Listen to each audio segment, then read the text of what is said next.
ಚಂದಿರಂ ವಿದ್ಯಾರ್ಥಿ ವತ್ಸಲಂ ವಂದೇ ಮಹಾಮಹಿಮ ಸದ್ಗುರುಂ ಆಪಾದಮೌಲಿ ಪರ್ಯಂತಂ ಗುರುಣಾಮಾಕೃತಿಂ ಸ್ಮರೇತ್ತೇನ ವಿಘ್ನಾಃ ಪ್ರಣಶ್ಯಂತಿ ಸಿದ್ಧ್ಯಂತಿ ಚ ಮನೋರಥಾಃ. ಶ್ರೀ ಗುರುಭ್ಯೋ ನಮಃ.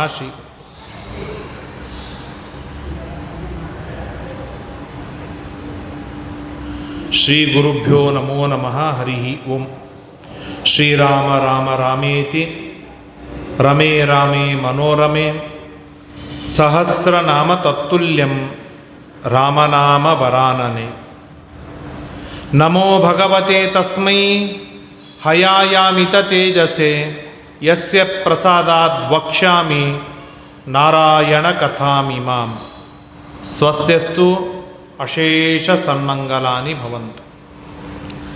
ಅನಂತ ಗುಣಪೂರ್ಣನಾದ ದೋಷರಹಿತನಾದ ಸಚ್ಚಿದಾನಂದ ಮೂರ್ತಿಯಾದ ಸರ್ವಜ್ಞನಾದ ಕಲ್ಯಾಣ ಗುಣ ಪರಿಪೂರ್ಣನಾದ ದಯಾಸಾಗರನಾದ ಕರುಣಾ ಸಮುದ್ರನಾದ ಕ್ಷಮೆಯ ಆಗರನಾದ ಭಕ್ತರು ಮಾಡಿದ ಅತ್ಯಲ್ಪವನ್ನು ಬಹುವಾಗಿ ಸ್ವೀಕಾರವನ್ನು ಮಾಡುವ ಮೋಕ್ಷಾದಿ ಪುರುಷಾರ್ಥಗಳನ್ನು ಕೊಡುವ ತತ್ವಜ್ಞಾನವನ್ನು ಕೊಡುವ ಭಕ್ತ್ಯಾದಿ ಸದ್ಗುಣಗಳನ್ನು ಅಭಿವೃದ್ಧಿಪಡಿಸುವ ಜಗತ್ತಿಗೆ ಆದರ್ಶ ಪುರುಷನಾದ ಭಗವಾನ್ ರಾಮಚಂದ್ರ ರಾಮಕೃಷ್ಣಾದಿ ಅನಂತ ರೂಪಾತ್ಮಕನಾದ ಭಗವಾನ್ ರಾಮಚಂದ್ರನ ದಿವ್ಯವಾದ ರಾಮ ನವರಾತ್ರೋತ್ಸವ ಈ ಶುಭ ಅವಸರದಲ್ಲಿ ಪ್ರತಿ ವರ್ಷವೂ ರಾಮಾಯಣವನ್ನು ಕೇಳುವ ತಿಳಿಯುವ ಪುಟ್ಟ ಸಾಹಸವನ್ನು ಮಾಡ್ತಾ ಇದ್ದೇವೆ. ರಾಮಾಯಣ ಇದೊಂದು ವಿಶಾಲವಾದ ಪ್ರಶಾಂತವಾದ ಕೋಟಿ ಕೋಟಿ ಯೋಜನ ವಿಸ್ತಾರವಾದಂಥ ಒಂದು ಶಾಂತ ಸರೋವರ. ಮಹಾಭಾರತ ದೊಡ್ಡ ದೊಡ್ಡ ಅಲೆಗಳಿಂದ ಕೂಡಿರುವ ವಿರಾಟ್ಟಾದ ಸಮುದ್ರವಾದರೆ ರಾಮಾಯಣ ಶಾಂತವಾದ ಸರೋವರ. ಮಹಾಭಾರತ ಭಾಗವತದಲ್ಲಿ ನಾವು ಅನುಸರಿಸಲು ಸಾಧ್ಯವಾಗದ ಗುಣಗಳನ್ನು ಅಲ್ಲಿ ಹೇಳಿದ್ದಾರೆ. ರಾಮಾಯಣದಲ್ಲಿ ಸಾಮಾನ್ಯರಾಗಿರ್ತಕ್ಕಂಥ ನಾವು ನೀವು ಅನುಸರಿಸಿಕೊಳ್ಳಬಹುದಾದ ಗುಣಗಳನ್ನು ಇಲ್ಲಿ ಹೇಳಿದ್ದಾರೆ. ಹಾಗಾಗಿಯೇ ರಾಮನನ್ನು ಕರೆಯುವಾಗ ಆದರ್ಶ ಪುರುಷ ಅಂತ ಕರಿತೇವೆ. ರಾಮನಲ್ಲಿ ಅಷ್ಟೆಲ್ಲ ಗುಣಗಳ ಸಮೃದ್ಧಿ ಇದೆ.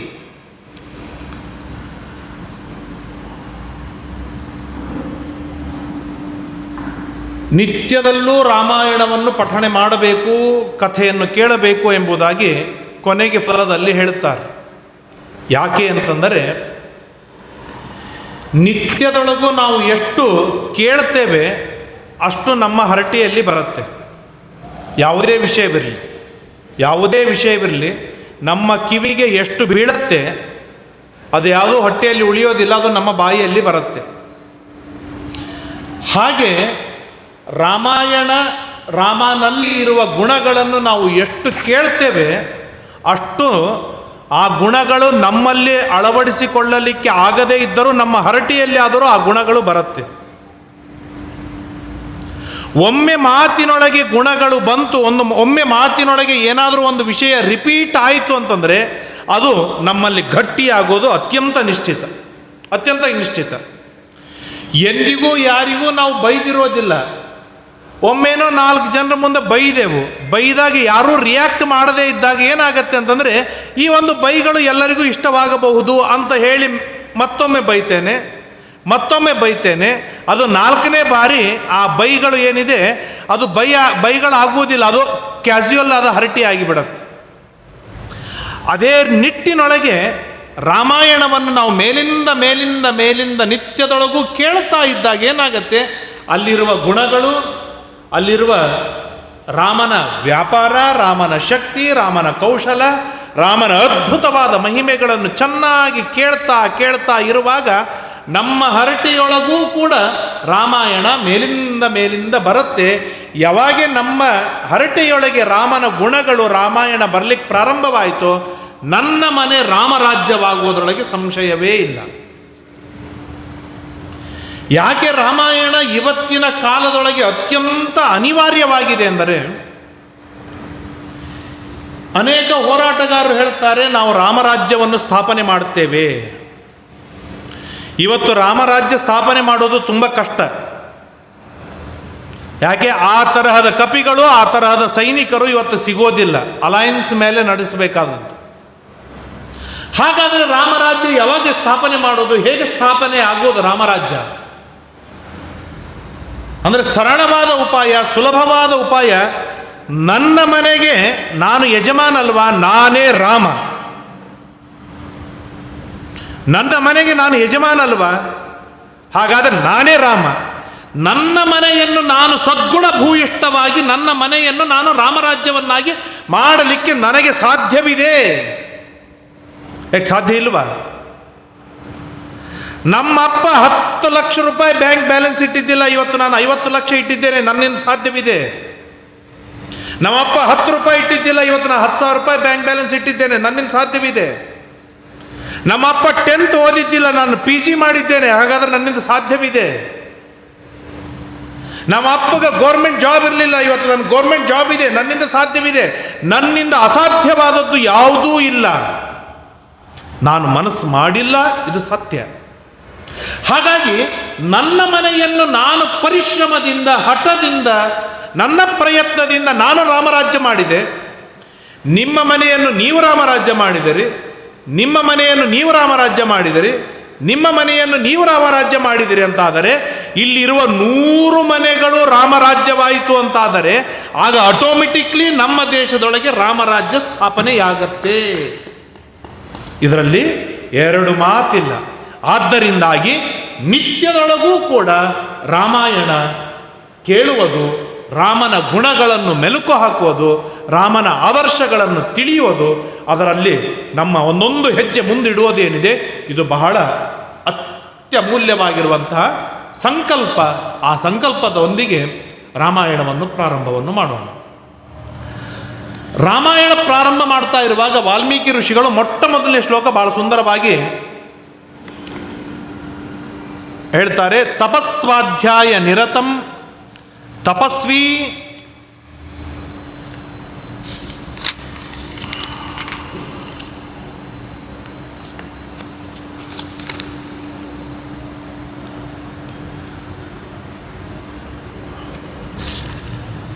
ತಪಸ್ವಾಧ್ಯಾಯ ನಿರತಂ ತಪಸ್ವಿ ವಾಗ್ಮಿನಾಂ ವರಂ ಎಂಬುದಾಗಿ ರಾಮಾಯಣವನ್ನು ಪ್ರಾರಂಭ ಮಾಡ್ತಾರೆ.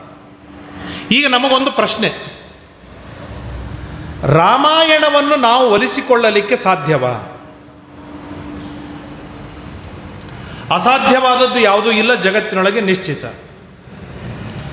ಅಸಾಧ್ಯ ಅಂತ ನಮಗೇನಾದರೂ ಅನಿಸಿದ್ದರೂ, ಅಸಾಧ್ಯವಾದದ್ದೆಲ್ಲವನ್ನು ಸಾಧಿಸಿಕೊಳ್ಳುವುದು ಒಂದರಿಂದ ಸಾಧ್ಯವಿದೆ, ಅದು ತಪಸ್ಸು. ಮಹಾಭಾರತ ಹೇಳುತ್ತೆ ಅಸಾಧ್ಯವಾದದ್ದು ಎಲ್ಲವನ್ನೂ ಕೂಡ ಸಾಧಿಸಿಕೊಳ್ಳುವುದಕ್ಕೆ ಸುಲಭವಾದ ಉಪಾಯ ಅಂದರೆ ಅದು ತಪಸ್ಸು. ಹೀಗಿರುವಾಗ ರಾಮಾಯಣದ ಸಿದ್ಧಿ ಅಂತಂದರೆ ರಾಮರಾಜ್ಯದ ಸ್ಥಾಪನೆ, ರಾಮನ ಗುಣಗಳ ಆದರ್ಶಗಳ ಅಳವಡಿಸಿಕೊಳ್ಳುವುದು, ಇದು ರಾಮಾಯಣದ ಸಿದ್ಧಿ. ಹಾಗಾದರೆ ಆ ಸಿದ್ಧಿಯನ್ನು ನಾವು ಹೇಗೆ ಪಡೆದುಕೊಳ್ಳಬಹುದು ಅಂತಂದರೆ, ರಾಮಾಯಣವೇ ನಮಗೆ ತಿಳಿಸಿಕೊಡುತ್ತೆ. ತಪಸ್ವಾಧ್ಯಾಯ ನಿರತಂ, ಯಾರು ರಾಮಾಯಣದ ಅಧ್ಯಯನದೊಳಗೆ ನಿರತರಾಗಿದ್ದಾರೆ, ಯಾರು ತಪಸ್ಸು ಮಾಡ್ತಾರೆ, ಅವರಿಗೆ ರಾಮಾಯಣ ಸುಲಭದೊಳಗೆ ಒಲಿದು ಬರುತ್ತೆ. ಅತ್ಯಂತ ಸುಲಭದೊಳಗೆ ಒಲಿದು ಬರ್ತದೆ. ಒಂದರ್ಥದೊಳಗೆ ಭಾಗವತ ತುಂಬ ಕಷ್ಟ, ಮಹಾಭಾರತ ಮಹಾ ಕಷ್ಟ, ದೊಡ್ಡದಾದ ಸಾಗರ, ಅಲ್ಲಿ ಈಜಲಿಕ್ಕಾಗೋದಿಲ್ಲ. ಆದರೆ ನಾನು ಮೊದಲಿಗೆ ಹೇಳಿದ್ನಲ್ಲ, ರಾಮಾಯಣ ತಿಳಿ ತಿಳಿ ನೀರಿನ ಸರೋವರ, ಅಲ್ಲಿ ಸುಲಭವಾಗಿ ಮೂಳಿಗೆ ಸ್ನಾನವನ್ನು ಮಾಡಿ ವಿಹಾರವನ್ನು ಮಾಡಿ ಬರಬಹುದು. ಅಷ್ಟು ಸುಲಭದೊಳಗೆ ಒಲಿಯುವುದು ರಾಮಾಯಣ. ಅದಕ್ಕೆ ಬೇಕು ಸ್ವಲ್ಪ ತಪಸ್ಸು ಬೇಕು, ಸ್ವಲ್ಪ ಅಧ್ಯಯನ ಬೇಕು. ಅಧ್ಯಯನ ತಪಸ್ಸುಗಳು ಇಲ್ಲದೇ ಇದ್ದರೆ ಯಾವುದೂ ಒಲಿಯೋದಿಲ್ಲ ಅಂತಂದರೆ 10th 90 ಮಾರ್ಕ್ಸ್ ಬರುವುದೇ ಇಲ್ಲ. ಅವನ ಹಿಂದೆ ಅಧ್ಯಯನವೂ ಬೇಕು, ದೈವಿ ಬಲ ತಪಸ್ಸು ಬೇಕು. ಪ್ರಮೋಷನ್ನೇ ಆಗುವುದಿಲ್ಲ, ಅಧ್ಯಯನ ಬೇಕು, ತಪಸ್ಸು ಬೇಕು. ಯಾವುದೇ ಫೀಲ್ಡಿನೊಳಗೆ ಹೋಗಿ, ಯಾವುದೇ ಮಾರ್ಗದಲ್ಲಿ ಹೋಗಿ ಅಲ್ಲಿ ಒಂದು ಸಿದ್ಧಿಯನ್ನು ಪಡೆಯಬೇಕು ಅಂತಾದರೆ ಅದರ ಹಿಂದೆ ಇರುವ ಬೇಸ್ ಏನು ಅಂತಂದರೆ ಒಂದು ತಪಸ್ಸು, ಇನ್ನೊಂದು ಅಧ್ಯಯನ. ಹಾಗಾದರೆ ಈಗ ರಾಮಾಯಣವನ್ನು ನಾವು ಒಲಿಸಿಕೊಳ್ಳುವುದಕ್ಕೆ ಏನು ತಪಸ್ಸು ಮಾಡಬಹುದು ಅಂತಂದರೆ, ರಾಮಾಯಣವೇನಿದೆ ಎಷ್ಟು ಶ್ಲೋಕಾತ್ಮಕವಾದದ್ದು? 24,000 ಶ್ಲೋಕಗಳಿಂದ ಯುಕ್ತವಾದದ್ದು ರಾಮಾಯಣ. 6 ಕಾಂಡಗಳಿದೆ ಅಥವಾ 7 ಕಾಂಡಗಳಿದೆ. ಈಗ ಮೊದಲಿಗೆ 2 ವರ್ಷ ಸಮಗ್ರ ರಾಮಾಯಣ ಹೇಳಿದ್ದೇನೆ, ಆಮೇಲೆ 2 ವರ್ಷ ಬಾಲಕಾಂಡ ಅಯೋಧ್ಯಕಾಂಡ ಹೇಳಿದ್ದೇನೆ. ನನಗೆ ಸ್ವಲ್ಪ ನೆನಪಿದೆ, ನಿಮಗೆಲ್ಲ ಚೆನ್ನಾಗಿ ನೆನಪಿರುತ್ತೆ. ಈಗ ಅರಣ್ಯಕಾಂಡ ಪ್ರಾರಂಭವನ್ನು ಮಾಡ್ತಾ ಇದ್ದೇವೆ. ಒಟ್ಟಾರೆ ರಾಮಾಯಣದಲ್ಲಿ 24,000 ಶ್ಲೋಕಗಳುಂಟು.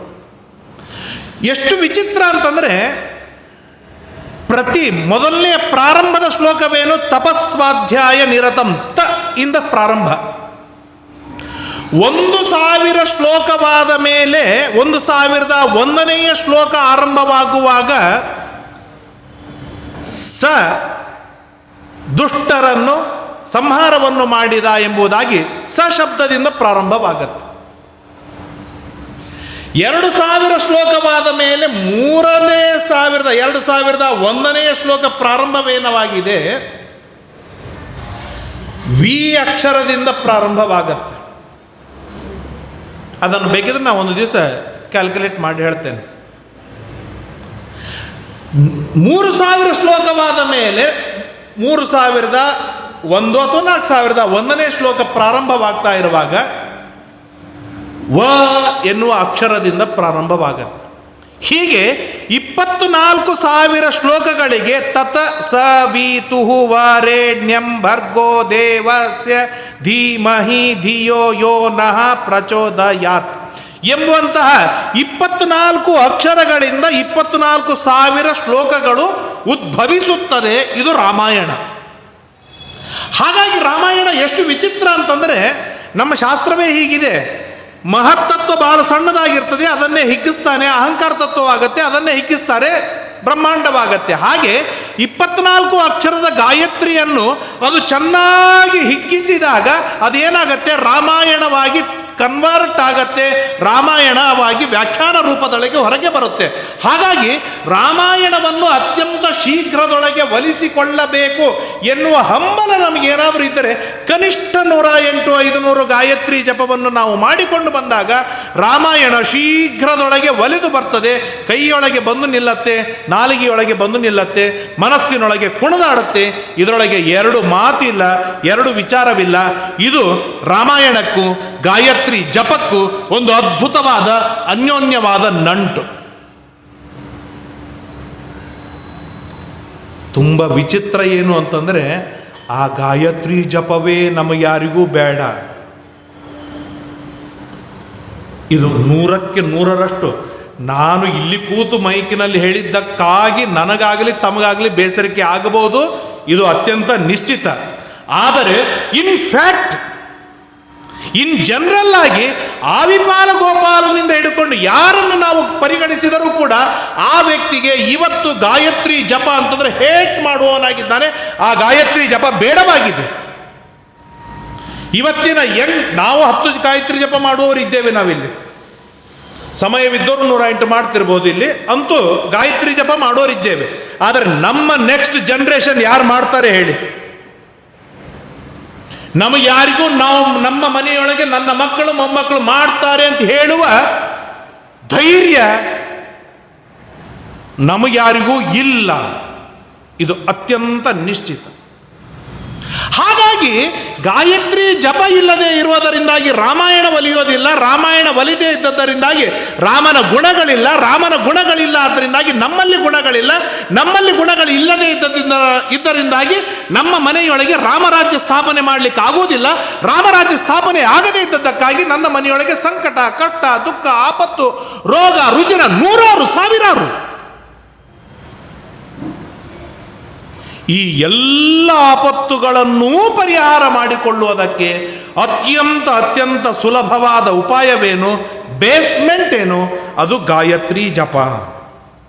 ಈ ಗಾಯತ್ರಿ ರಾಮಾಯಣಕ್ಕೂ ಬೇಕು, ಇದೇ ಗಾಯತ್ರಿ ಭಾಗವತಕ್ಕೂ ಬೇಕು, ಇದೇ ಗಾಯತ್ರಿ ಸೂತ್ರ ಭಾಷ್ಯಕ್ಕೂ ಬೇಕು, ಇದೇ ಗಾಯತ್ರಿ ಮಹಾಭಾರತಕ್ಕೂ ಬೇಕು, ಇದೇ ಗಾಯತ್ರಿ ಸರ್ವಸ್ವಕ್ಕೆ ಬೇಕು.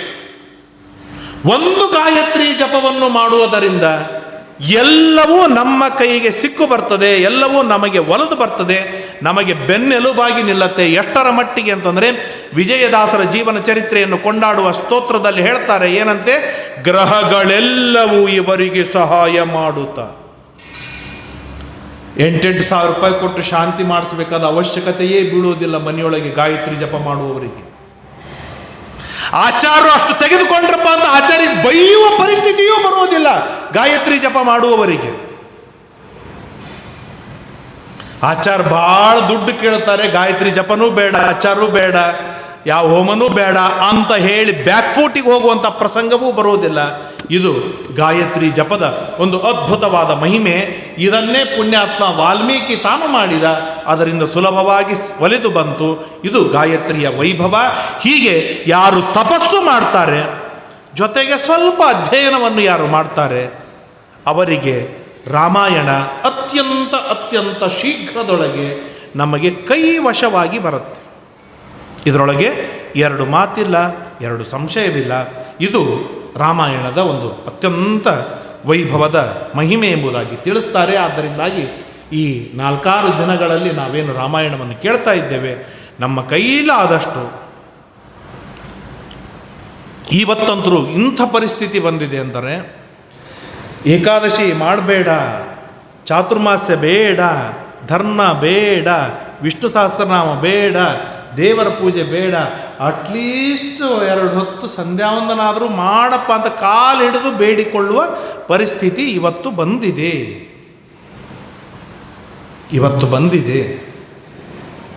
ರಾಮಾಯಣದ ಪುಣ್ಯದಿಂದ, ರಾಮಾಯಣದ ಬಲದಿಂದ ನಮ್ಮ ಮನೆಯೊಳಗೆ ನಾವು ಗಾಯತ್ರಿ ಜಪಕ್ಕೆ ಫುಲ್ ಸ್ಟಾಪ್ ಹಾಕೋದು ಬೇಡ, ಅಟ್ಲೀಸ್ಟ್ ಕಾಮ ಇರಲಿ.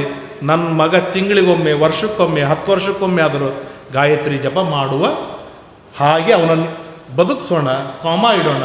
ಎಂದಿಗೂ ಫುಲ್ ಸ್ಟಾಪ್ ಮಾತ್ರ ಇಡುವುದು ಬೇಡ ಅಂಥೇಳಿ, ಅದೇ ಗ್ರ್ಯಾಂಟ್ ಬೇಡ, ವರ್ಷಕ್ಕೊಮ್ಮೆ ಮಾಡಬೇಕು ಅಂಥೇಳಿ. ಮನೆಯೊಳಗೆ ನಾವು ಬೈತೇವೆ, ಬೈಯುವ ಹಕ್ಕಿದೆ. ಮನೆಯೊಳಗೆ ಯಾರು ಯಾರಿಗೆ ಬೈಯೋದಿಲ್ವಾ? ಮಕ್ಕಳಿಗೆ ಬೈತೀರಿ ತಾನೆ. ಗಾಯತ್ರಿ ಜಪ ಬಿಟ್ಟದ್ದಕ್ಕೆ ಯಾಕೆ ಬೈಯುವುದಿಲ್ಲ? ಸಂಧ್ಯಾವಂದನ ಬಿಟ್ಟದ್ದಕ್ಕೆ ಯಾಕೆ ಬೈಯೋದಿಲ್ಲ? ಇದು ನಾನು ಹೇಳೋದು ಬೇಡ. ಇವತ್ತು ರಾತ್ರಿ ಮಲಗಿದೊಳಗೆ ನಾವು ವಿಚಾರವನ್ನು ಮಾಡೋಣ, ಸ್ವಲ್ಪ ಮೆಲುಕು ಹಾಕೋಣ. ಆ ಹುಡುಗರು ಸನ್ಮಾರ್ಗದಲ್ಲಿ ಬರ್ತಾರೆ, ನಮ್ಮ ಉದ್ಧಾರವಾಗತ್ತೆ, ಇದರಲ್ಲಿ 2 ಮಾತಿಲ್ಲ ಎಂಬುದಾಗಿ ತಿಳಿತಾ, ಆ ಗಾಯತ್ರಿಯ ಪ್ರಭಾವದಿಂದ ರಾಮನ ಗುಣಗಳ ಆದರ್ಶ ನಮ್ಮಲ್ಲಿ ಪ್ರತಿಬಿಂಬವಾಗಿ ಬರಲಿ, ಬೆಳೆಯಲಿ. ನಮ್ಮ ಮನೆ, ನಮ್ಮ ಊರು, ನಮ್ಮ ರಾಜ್ಯ, ನಮ್ಮ ರಾಷ್ಟ್ರ, ಸಮಗ್ರವಾದ ವಿಶ್ವ ಇದು ರಾಮರಾಜ್ಯವಾಗುವುದಕ್ಕೆ ಘನತರವಾದ ಪ್ರಯತ್ನ ಪಡಲಿ. ರಾಮ ಆ ರೀತಿಯಾದ ದಿವ್ಯವಾದ ಅನುಗ್ರಹವನ್ನು ಮಾಡಲಿ ಎಂಬುದಾಗಿ ಪ್ರಾರ್ಥನೆಯನ್ನು ಮಾಡ್ತಾ, ರಾಮ ತಂದೆಯ ಮಾತನ್ನು ಕೇಳಿ, ಎಷ್ಟು ವಿಚಿತ್ರ ಅಂದರೆ, ರಾಮನಿಗೆ ನೇರವಾಗಿ ದಶರಥ ಹೇಳಲಿಲ್ಲ ವನಕ್ಕೆ ಹೋಗು ಅಂತ, ನೇರವಾಗಿ ಹೇಳಲಿಲ್ಲ.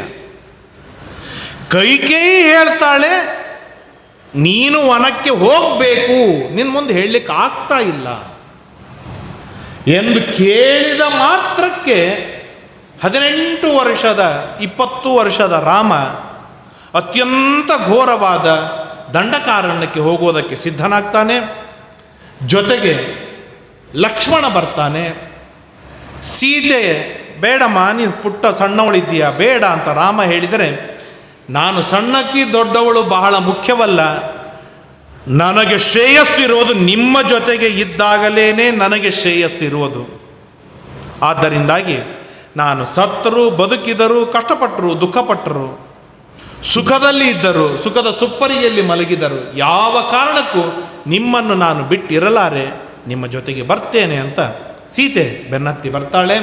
ಆಗ ಇರುವ ರೂಲು ರಾಮನಿಗೆ, ರಾಮನ ಅರ್ಧಾಂಗಿಯಾದ ಸೀತೆ ಬರ್ತಾಳೆ. ಲಕ್ಷ್ಮಣ ಅಂತಾನೆ, ನಿನ್ನ ಬಿಟ್ಟು ನಾ ಇರ್ಲಿಕ್ಕೆ ಸಾಧ್ಯನೇ ಇಲ್ಲ, ನಾನು ಬರ್ತೇನೆ ಅಂತ ಹೇಳಿ ರಾಮ ಲಕ್ಷ್ಮಣ ಸೀತೆಯರು 3 ಜನ ವನಕ್ಕೆ ಬರ್ತಾರೆ. ವಿಸ್ತಾರವಾದ ಕಥೆಯನ್ನು ಕೇಳಿದ್ದೇವೆ. ಪ್ರವಿಶ್ಯತು ಮಹಾರಣ್ಯಂ ದಂಡಕಾರಣ್ಯಮಾತ್ಮವಾನ್. ಭಾರತ ಈ ಹಿಂದಿ ಬೆಲ್ಟ್ ಅಂತ ನಾವೇನು ಕರಿತೇವೆ, ಮಹಾರಾಷ್ಟ್ರ, ಮಧ್ಯಪ್ರದೇಶ, ಬಿಹಾರ, ಬೆಂಗಾಲ್, ಈ ಎಲ್ಲ ಪ್ರಾಂತದವರೆಗೆ ಮೇಲೆಲ್ಲ ಜನ ಇರುವ ಊರು. ಈಚೆ ಕೆಳಗೆ ಬಂದ ಮೇಲೆ ಅದು ಅರಣ್ಯ, ಪರಿಪೂರ್ಣವಾದ ಅರಣ್ಯ, ಅಲ್ಲಿ ಏನು ಇಲ್ಲೇ ಇಲ್ಲ. ಅರಣ್ಯ ನಾಶ ಮಾಡಿ ನಾವೆಲ್ಲ ಬಂದಿದ್ದೇವೆ. ಕರ್ನಾಟಕ, ಆಂಧ್ರ, ತೆಲಂಗಾಣ, ತಮಿಳುನಾಡು, ಕೇರಳ, ಈ ಎಲ್ಲ ಇದು ದೊಡ್ಡದಾದ ದಂಡಕಾರಣ್ಯ. ಅತ್ಯಂತ ಅಂದರೆ ಭಾರತದ ಅರ್ಧ ಪ್ರಾಂತ ಇದು ಅರಣ್ಯವ. ಅಂತಹ ದಂಡಕಾರಣ್ಯ, ಅರಣ್ಯ ಅಂತಂದ್ರೆ ನಾವು ವಿಚಾರ ಮಾಡೋಣ ಅರಣ್ಯ ಹೇಗಿರಬಹುದು ಎನ್ನುವುದು. ಅಂಥ ಘೋರವಾದ ಅರಣ್ಯಕ್ಕೆ 3 ಜನ ಬರ್ತಾರೆ. ಬರ್ತಾ ಇರುವಾಗ ರಾಮ ದಂಡಕಾರಣ್ಯವನ್ನು ಪ್ರವೇಶವನ್ನು ಮಾಡ್ತಾ ಇರುವಾಗ ಹೇಗಿದ್ದ ರಾಮ, ನೋಡಿದವರಿಗೆ ಹೇಗೆ ಅನಿಸ್ತಿತ್ತು ರಾಮನನ್ನು ನೋಡಿದಾಗ? ಯಾವುದೇ ಒಬ್ಬ ವ್ಯಕ್ತಿ ಎಲ್ಲೋ ಒಂದು ಕಡೆ ಹೊರಟಿದ್ದಾನೆ ಅಂತಂದರೆ ಅವನು ಯಾಕೆ ಹೊರಟಿದ್ದಾನೆ, ಅವನ ಪರಿಸ್ಥಿತಿ ಏನಿದೆ, ಸ್ವಲ್ಪ ಅವಲೋಕನೆ ಮಾಡಿದಾಗ ನಮಗೆ ಗೊತ್ತಾಗತ್ತೆ. ಸ್ವಲ್ಪ ಅವನನ್ನು ಅನಲೈಸ್ ಮಾಡಿದಾಗ ಗೊತ್ತಾಗತ್ತೆ ಯಾಕೆ ಹೊರಟಿರ್ಬೋದು ಅಂತೇಳಿ. ಹಾಗೇನಾದರೂ ಆಗಿ ನಾವು ಕಾಡಿಗೆ ಹೊರಟಿದ್ದರೆ ನಮ್ಮ ಮಾರಿ ಹೇಗಾಗಿರ್ತದೆ? ಹೋಗಿ ಈ ಕಾಡಿಗೆ ಬಂದ್ವಿ, ಇಲ್ಲಿ ಹೇಗೆ ಹೋಗಬೇಕು, ಏನು ಮಾಡಬೇಕು? ಕಾರ್ನಾಗಿದ್ದಾಗ ಕಾರ್ನಾಗ ಹಿಂದೆ ಕೂತವ್ರು ಓದಿರ್ತಿರ್ತಾರೆ. ತಡ ಮಾಡಬೇಡ ಅಂತ ಹೇಳಿದ್ವಿ, ತಡವಾಯಿತು, ಹೆಂಗೆ ಮಾಡಬೇಕು, ಏನು ಕತಿ, ಹಾಗೆ ಹೀಗೆ ಅಂತೇಳಂದು. ರಾಮ ಹಾಗಿರಲಿಲ್ಲ. ರಾಮ ನಡೀತಾ ಕಾಡಿನಲ್ಲಿ ಹೋಗ್ತಾ ಇರುವಾಗ ಅಲ್ಲಿರುವ ಪ್ರಾಣಿಗಳಿಗೆ, ಪಶುಗಳಿಗೆ, ಪಕ್ಷಿಗಳಿಗೆ, ಋಷಿಗಳಿಗೆ, ಮುನಿಗಳಿಗೆ, ಮನುಷ್ಯರಿಗೆ ಅನಿಸ್ತು, ಈ ಪುಣ್ಯಾತ್ಮ ಇವನು ನಮಗೆ ಶರಣು ಕೊಡುವುದಕ್ಕಾಗಿ ಬಂದಿದ್ದಾನೆ, ಇವನು ನಮಗೆ ರಕ್ಷಣೆ ಮಾಡುವುದಕ್ಕಾಗಿ ಬಂದಿದ್ದಾನೆ ಎನ್ನುವುದು ಆ ರಾಮನ ಧೈರ್ಯ, ರಾಮನ ಗಾಂಭೀರ್ಯ, ಆ ರಾಮನ ನಡೆ, ಆ ರಾಮನ ಒಂದು ನೋಟದ ಮೇಲೇನೆ ಜನರಿಗೆಲ್ಲರಿಗೂ ಮನವರಿಕೆ ಆಗಿತ್ತು ಅಂತೆ. ಆ ರೀತಿಯಾದ ನಡವಳಿಕೆ ರಾಮನದಾಗಿತ್ತು.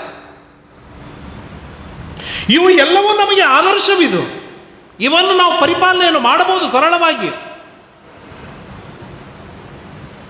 ಮುಖ ಗಂಟು ಹಾಕಿದ ಅಂತಂದರೆ ನಾವು ಎದುರಿಗೆ ಬಂದದ್ದು ಮನಸ್ಸಿಲ್ಲ ಅಂತ ಅರ್ಥ. ಕಣ್ಣು ಅರಳಿಸಿ ಮಾತಾಡಲ್ಲ, ಗಂಟು ಹಾಕಬೇಕಾದ ಅವಶ್ಯಕತೆ ಇಲ್ಲ. ಇದು ರಾಮನ ವ್ಯಕ್ತಿತ್ವ. ಇದು ರಾಮನ ವ್ಯಕ್ತಿತ್ವ. ರಾಮ ಇಷ್ಟು ಅದ್ಭುತವಾಗಿದ್ದ ಅಂತಂದರೆ, ಸಮಸ್ಯೆ ಬರುವುದು ಯಾವಾಗೆ, ನೀವು ಬಂದು ನನ್ನನ್ನು ಮಾತಾಡಬೇಕು ಅಂತ ಇಟ್ಟುಕೊಂಡಾಗ ಸಮಸ್ಯೆ. ನಾನೇ ಮೊದಲು ಹೋಗಿ ಮಾತಾಡಿಬಿಟ್ಟಾಗ ಸಮಸ್ಯೆಯೇ ಕ್ರಿಯೇಟ್ ಆಗುವುದಿಲ್ಲ ಅಲ್ಲಿ. ಇದು ರಾಮನ ವ್ಯಕ್ತಿತ್ವ. ಸ್ಮಿತ ಪೂರ್ವಭಾಷಿ, ನಗನಗತ ಮೊಟ್ಟ ಮೊದಲಿಗೆ ಹೋಗಿ ಮಾತಾಡಿಬಿಡ್ತಿದ್ದ. ಹಾಗಾಗಿ ಕೈಕೇಯಿ ರಾಮನ ವಿರೋಧ ಮಾಡುವುದಕ್ಕಾಗಿ 100 ಬಾರಿ ವಿಚಾರ ಮಾಡಬೇಕಾಗತ್ತೆ. ಆ ಮಂಥರೆ ಬಂದು ಹೇಳಿದಾಗ ಮಂಥರೆಗೆ ಒಂದು ದೊಡ್ಡದಾದ ಬಂಗಾರದ ಸರವನ್ನು ಹಾಕಿ, ಎಂಥ ಖುಷಿ ಸುದ್ದಿ ಹೇಳಿದ್ದೀಯಾ, ರಾಮನಿ ಪಟ್ಟಾಭಿಷೇಕನ ಬಲೆ ಬೇಷಂತ ಹಿಗ್ಗುತ್ತಾಳೆ. ಆ ರೀತಿಯಾಗಿ ರಾಮ ತನ್ನ ನಡವಳಿಕೆಯನ್ನು ರೂಢಿಸಿಕೊಂಡಿದ್ದ. ಇದು ನಾವು ಸಾಧ್ಯವಾ? ಅವಶ್ಯವಾಗಿ ಸಾಧ್ಯ. ಹೇಗೆ ಸಾಧ್ಯ? ಗಾಯತ್ರಿಯಿಂದ ಸಾಧ್ಯ. ಗಾಯತ್ರಿಯಿಂದ ಸಾಧ್ಯ. ಗಾಯತ್ರಿಯಲ್ಲಿ ಕೊನೆಗೆ ಬರುವ ಮಾತೇನು? ಧಿಯೋ ಯೋನಃ ಪ್ರಚೋದಯಾತ್. ನಾನು ನಿಮ್ಮನ್ನು ದ್ವೇಷ ಮಾಡ್ತೇನೆ ಅಥವಾ ನೀವು ನನ್ನನ್ನು ದ್ವೇಷ ಮಾಡ್ತೀರ. ಅದಕ್ಕೆ ಯಾರೋ ಬಂದು 3ನೇ ವ್ಯಕ್ತಿ ಬಂದು ಸಂಧಾನ ಮಾಡಬೇಕಾದ ಅವಶ್ಯಕತೆ ಇಲ್ಲೇ ಇಲ್ಲ, ಅವಶ್ಯಕತೆಯೇ ಇಲ್ಲ. ನನ್ನಷ್ಟಕ್ಕೆ ನಾನು ಮನೆಯಲ್ಲಿ ಕುಳಿತುಕೊಂಡು ದೇವರನ್ನು ಚಿಂತನೆಯನ್ನು ಮಾಡ್ತಾ ಧಿಯೋ ಯೋನ ಪ್ರಚೋದಯಾತ್, ಧಿಯೋ ಯೋನ ಪ್ರಚೋದಯಾತ್, ಎಲ್ಲರ ಅನಂತ ಜೀವರಾಶಿಗಳ ಬುದ್ಧಿಯನ್ನು ಪ್ರಚೋದನೆಯನ್ನು ಮಾಡುವವನು ನೀನಾಗಿದ್ದೀಯಾ ಎಂಬುದಾಗಿ ಗಟ್ಟಿಯಾಗಿ ಚಿಂತನೆ ಮಾಡಿದರೆ ಸಾಕು, ನಿಮ್ಮೆಲ್ಲರ ಬುದ್ಧಿಯನ್ನು ದೇವರ ಪ್ರಚೋದನೆಯನ್ನು ಮಾಡ್ತಾನೆ, ನನಗೆ ಅನುಕೂಲವಾಗಿ ಮಾಡಿಕೊಡ್ತಾನೆ. ಎಂಥ ಕಷ್ಟ ಬರಲಿ, ಎಂಥ ಆಪತ್ತು ಬರಲಿ, ಎಂಥ ಸಮಸ್ಯೆಗಳು ಎದುರಾಗಲಿ, ಆ ಒಬ್ಬ ದೇವ ನಮ್ಮ ಜೊತೆಗೆ ಇದ್ದಾಗ ಆ ಎಲ್ಲ ಕಷ್ಟಗಳು ಅತ್ಯಂತ ಸುಲಭದೊಳಗೆ ಒದಗಿ ಬರ್ತದೆ. ಅತ್ಯಂತ ಸುಲಭದೊಳಗೆ ಅದನ್ನು ಅನುಭವಿಸಿದವರಿಗೆ, ಅದನ್ನು ಎಂಜಾಯ್ ಮಾಡಿದವರಿಗೆ ಗೊತ್ತಾಗತ್ತೆ. ಹಾಗಾಗಿ ಎಂಥ ಸಮಸ್ಯೆಗಳಿರಲಿ, ಈಗ ಒಂದು ಹ್ಯಾಶ್ಟ್ಯಾಗ್ ಹಾಕಿರ್ತಾರೆ, ರಾಯರಿದ್ದಾರೆ, ರಾಮನಿದ್ದಾನೆ ಅಂತಂದ್ರೆ ಅವ್ರು ಏನು ಮಾಡೋದಿಲ್ಲ. ನನ್ನ ಮನೆ ಆಳೇನವ್ರು, ನನ್ನ ಮನೆ ಸೇವಕರ, ನನ್ನಿಂದ 40,000 50,000 ರೂಪಾಯಿ ಕೊಟ್ಟುಕೊಂಡು ಏನಂತಾರೆ ಸ್ಯಾಲ್ರಿ ತೊಗೊಂಡು ಹೊಟ್ಟೆ ತುಂಬಿಕೊಂಡಿದ್ದಾರನ್ನ. ರಾಯರು ಯಾವಾಗಿದ್ದಾರೆ, ರಾಮ ಯಾವಾಗಿದ್ದಾನೆ, ಗಾಯತ್ರಿ ಜಪ ಮಾಡಿದಾಗ ರಾಮನಿದ್ದಾನೆ, ರಾಯರ ಸ್ತೋತ್ರವನ್ನು ಪಾರಾಯಣ ಮಾಡಿದಾಗ ರಾಯರಿರ್ತಾರೆ. ಪುಕಟನ ರಾಯರಿದ್ದಾರೆ ಅಂತೇಳಿ ಹ್ಯಾಶ್ಟ್ಯಾಗ್ ಹಾಕ್ಕೊಂಡು ರಾಯರು ಬಂದೇನು ನಮ್ಮನ್ನು ರಕ್ಷಣೆ ಮಾಡುವುದಿಲ್ಲ. ಅವ್ರಿಗೇನು ಬೇಕಾಬಿಟ್ಟು ಬೇರೆ ಕೆಲಸ ಇಲ್ಲ ಅವರಿಗೆ. ನಮ್ಮ ತಪಸ್ಸು, ನಮ್ಮ ಭಕ್ತಿ, ನನ್ನ ಸದ್ಗುಣಗಳು ಅವುಗಳು ಚೆನ್ನಾಗಿ ಇದ್ದಾಗ ಆಗ ಅವಶ್ಯವಾಗಿ ರಾಯರು ಬರ್ತಾರೆ, ರಕ್ಷಣೆ ಮಾಡ್ತಾರೆ. ದೇವರು ಬರ್ತಾನೆ, ರಕ್ಷಣೆ ಮಾಡ್ತಾನೆ. ಹಾಗಾಗಿ ಆ ಎಲ್ಲ ಋಷಿ ಮುನಿಗಳು, ಸಾತ್ವಿಕವಾದ ಪ್ರಾಣಿಗಳು, ಪಶುಗಳು, ಪಕ್ಷಿಗಳು ಇಷ್ಟು ಸಾಧನೆಯನ್ನು ಮಾಡಿಕೊಂಡಿದ್ದವು ಅಂತಂದರೆ ರಾಮ ಬರ್ತಾ ಇರುವಾಗಲೇ ಅವ್ರಿಗೆಲ್ಲರಿಗೂ ಕನ್ವಿನ್ಸ್ ಆಯಿತು, ಅವರಿಗೆಲ್ಲರಿಗೂ ಒಂದು ಭರವಸೆ ಬಂತು, ಈ ರಾಮ ನಮ್ಮನ್ನು ರಕ್ಷಣೆಯನ್ನು ಮಾಡ್ತಾನೆ. ಶರಣ್ಯಂ ಸರ್ವಭೂತಾನಾಂ ಸುಸಂರಷ್ಟ ಅಜಿರಂ ಸದಾ, ಈ ರೀತಿಯಾಗಿ ಹೇಳ್ತಾನೆ. ಆಗ ರಾಮ ಎಷ್ಟು ಕರುಣೆಯ ಕೂಸು, ರಾಮ ಎಷ್ಟು ಕಾರುಣ್ಯ ರಾಮನಲ್ಲಿ ಅಂತಂದರೆ, 1-2 ಯಾವೋ ಪಕ್ಷಿಗಳು ನಾವು ಬಂದರೂ ಹೋಗುತ್ತೆ. ನಮಗೆ ಹೇಗೆ ಹಾವು ಚೇಳು ಬಂದರೂ ನಾವು ಹಾರಿ ಹೋಗ್ತೇವೆ, ಹಾಗೆ ಈ ಸಣ್ಣ ಸಣ್ಣ ಪಕ್ಷಿಗಳಿಗೆ ನಾವು ಹಾವು ಚೋಳಿದ್ದಂಗೆ ನಾವು ಬಂದ ಕೂಡಲೇ ಹಾರಿ ಹೋಗಿಬಿಡುತ್ತೇವೆ, ಅಲ್ಲಿ ಬರುವುದಿಲ್ಲ. ಹಾಗೆ ರಾಮ ಬಂದಾಗ ಅನೇಕ ಪಕ್ಷಿಗಳು ಇವನ್ಯಾವನೋ ಬೇಟೆಗಾರ ಬಂದ ನಮ್ಮನ್ನು ಹೊಡಿತಾನೋ ಮಾರಾಯ ಅಂತ ಅಲ್ಲಲ್ಲಿ ಚದುರು ಹೋದು ಅಂತ.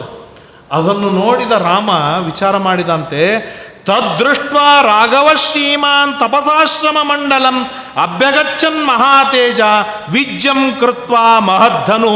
ಆ ದೊಡ್ಡದಾದ ಧನುಸ್ಸನ್ನು ಹಗ್ಗ ಬಿಚ್ಚಿಬಿಟ್ಟ ಅಂತ. ಯಾವಾಗ ನಾನು ಹಗ್ಗ ಕಟ್ಟಿ ಗಟ್ಟಿಯಾಗಿ ನಿಲ್ತೇನೆ ಆಗ ಅವುಗಳಿಗೆ ಹೆದರಿಕೆ, ಪ್ರಾಣಿಗಳಿಗೆ, ಪಶುಗಳಿಗೆ. ನಾನು ಹಗ್ಗವನ್ನೇ ಕಟ್ಟದೆ ಅದನ್ನು ಗಟ್ಟಿಯಾಗಿ ಒಳಗೆ ಇಟ್ಟುಕೊಂಡಾಗ ಆ ಪ್ರಾಣಿ ಪಶು ಪಕ್ಷಿಗಳು ವಿಚಾರ ಮಾಡುತ್ತೆ, ಇವನು ಹೆದೆ ಏರಿಸಿಲ್ಲ ಅಂದ ಮೇಲೆ ಇವನು ನಮ್ಮನ್ನು ಸಂಹಾರ ಮಾಡುವುದಿಲ್ಲ, ನಮಗೆ ಪೀಡಿಸುವುದಿಲ್ಲ ಅಂತ ಅವು ವಿಚಾರವನ್ನು ಮಾಡಿ ತಾವು ಸುಖವಾಗಿ ಶಾಂತವಾಗಿ ನಡೆದುಕೊಳ್ಳತ್ತೆ ಅಂತ ವಿಚಾರ ಮಾಡಿದ ರಾಮ ತಾನು ಹೆದೆಯನ್ನೂ ಏರಿಸದೇನೆ ಖಾಲಿ ಬಿಲ್ಲನ್ನು ಹಾಗೆ ಸಿಗಾಕಿಕೊಂಡು ಹೊರಟಂತೆ. ಇದು ರಾಮನ ಕಾರುಣ್ಯ. ಹೀಗೆ ರಾಮ ಮುಂದೆ ಹೋಗ್ತಾ ಇರುವಾಗ ವೈದೇಹೀಂ ಲಕ್ಷ್ಮಣಂ ರಾಮಂ ನೇತ್ರೇರ ನಿಮಿಷೈರಿವ ಆಶ್ಚರ್ಯಭೂತಾಂ ದದೃಶು ಸರ್ವೇತೇ ವನವಾಸಿನಃ. ಅಲ್ಲಿರುವ ವನದಲ್ಲಿರುವವರು ಎಲ್ಲರಿಗೂ ಆಶ್ಚರ್ಯ, ಏನಿದು ಸಾಕ್ಷಾತ್ ಲಕ್ಷ್ಮೀದೇವಿಯತ್ತ ಚಲುವೆ, ರಾಜನ ಮಕ್ಕಳ ಕಾಂತಿ, ರಾಜರ ಗಾಂಭೀರ್ಯ, ರಾಜರ ವರ್ಚಸ್ಸು, ಇಂಥ ವ್ಯಕ್ತಿಗಳು ಈ ಕಾಡಿಗೆ ಯಾಕೆ ಬಂದರು ಅಂತ ಹೇಳಿ ಎಲ್ಲರೂ ಆಶ್ಚರ್ಯದಿಂದ ಕಣ್ಣರಳಿಸಿ ನೋಡ್ತಾ ಇದ್ದಾರೆ. ಆಗ ಬಂದ ರಾಮ, ಬಾರೋ ಮಾರಾಯ, ಬಹಳ ಚಲೋ ಆಯಿತು ಅಂತಂದರು. ಯಾರ್ಯಾರೋ 4 ಜನ ಬಂದರು. ಬೇಗನೆ ಒಂದು ಅದ್ಭುತವಾದ ಅಲ್ಲೇ ಕಟ್ಟಿಗೆಗಳನ್ನು ಕಿತ್ತಿಕೊಂಡು ಬಂದು ಒಂದು ಪರ್ಣಶಾಲೆಯನ್ನು ನಿರ್ಮಾಣವನ್ನು ಮಾಡಿದರು.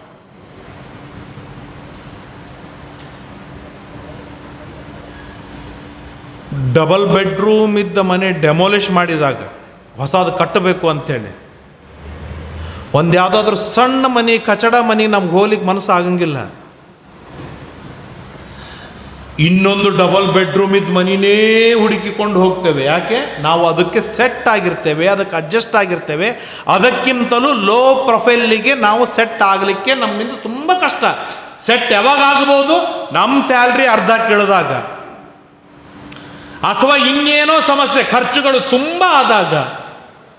ದುಡ್ಡು ಉಳಿಸ್ಬೇಕು ಅಂತ ಇದ್ದಾಗ ಮಾತ್ರ ನಾವು ತೆಳಗೆ ಸೆಟ್ ಆಗ್ತೇವೆ ಹೊರತು ಇಲ್ಲಾಂದರೆ ಲೋ ಪ್ರೊಫೈಲಿಗೆ ಸೆಟ್ ಆಗಲಿಕ್ಕೆ ಸಾಧ್ಯವಿಲ್ಲ. ಅಂಥದ್ದು ಅಖಂಡವಾಗಿರ್ತಕ್ಕಂಥ ಭೂಮಂಡಲಕ್ಕೆ ಒಡೆಯನಾಗಿರ್ತಕ್ಕಂಥ ರಾಮ ಇರಲಿ, ರಾಮ ಸೆಟ್ ಆಗಬಹುದು.